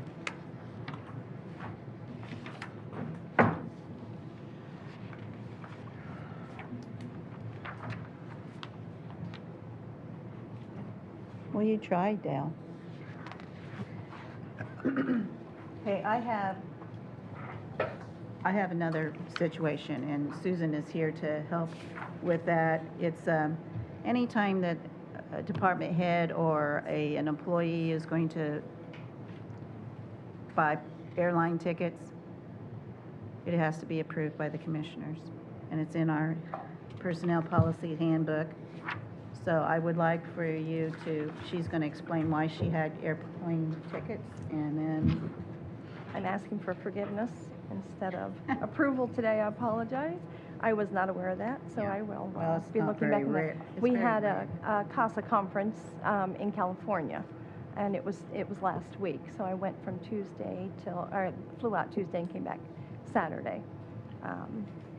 So I do know the proper procedure now. So from now on, I will. We have that once a year generally. Some years. Last year it was in, or 2 years ago it was in St. Louis, so we just drove. It's not that far, but California was a bit of a drive. Where was it located in California? San Francisco. Okay. the amount was? 378. 373, 78, that's right. So, and it comes out of the CASA, it doesn't come out county general. I'll move to approve. Move to approve the claim. And I'll second. I have a motion from Lauren and a second from Scott to approve the request. All in favor, please say aye. Aye. Aye. Thank you so much. Thank you. Anything else to come before the Board of Commissioners? Okay, That it? that's it, I think. I move that we adjourn. And I will second. All in favor of that motion? Aye? Aye. Aye. We're adjourned. Thank you. Thanks for coming.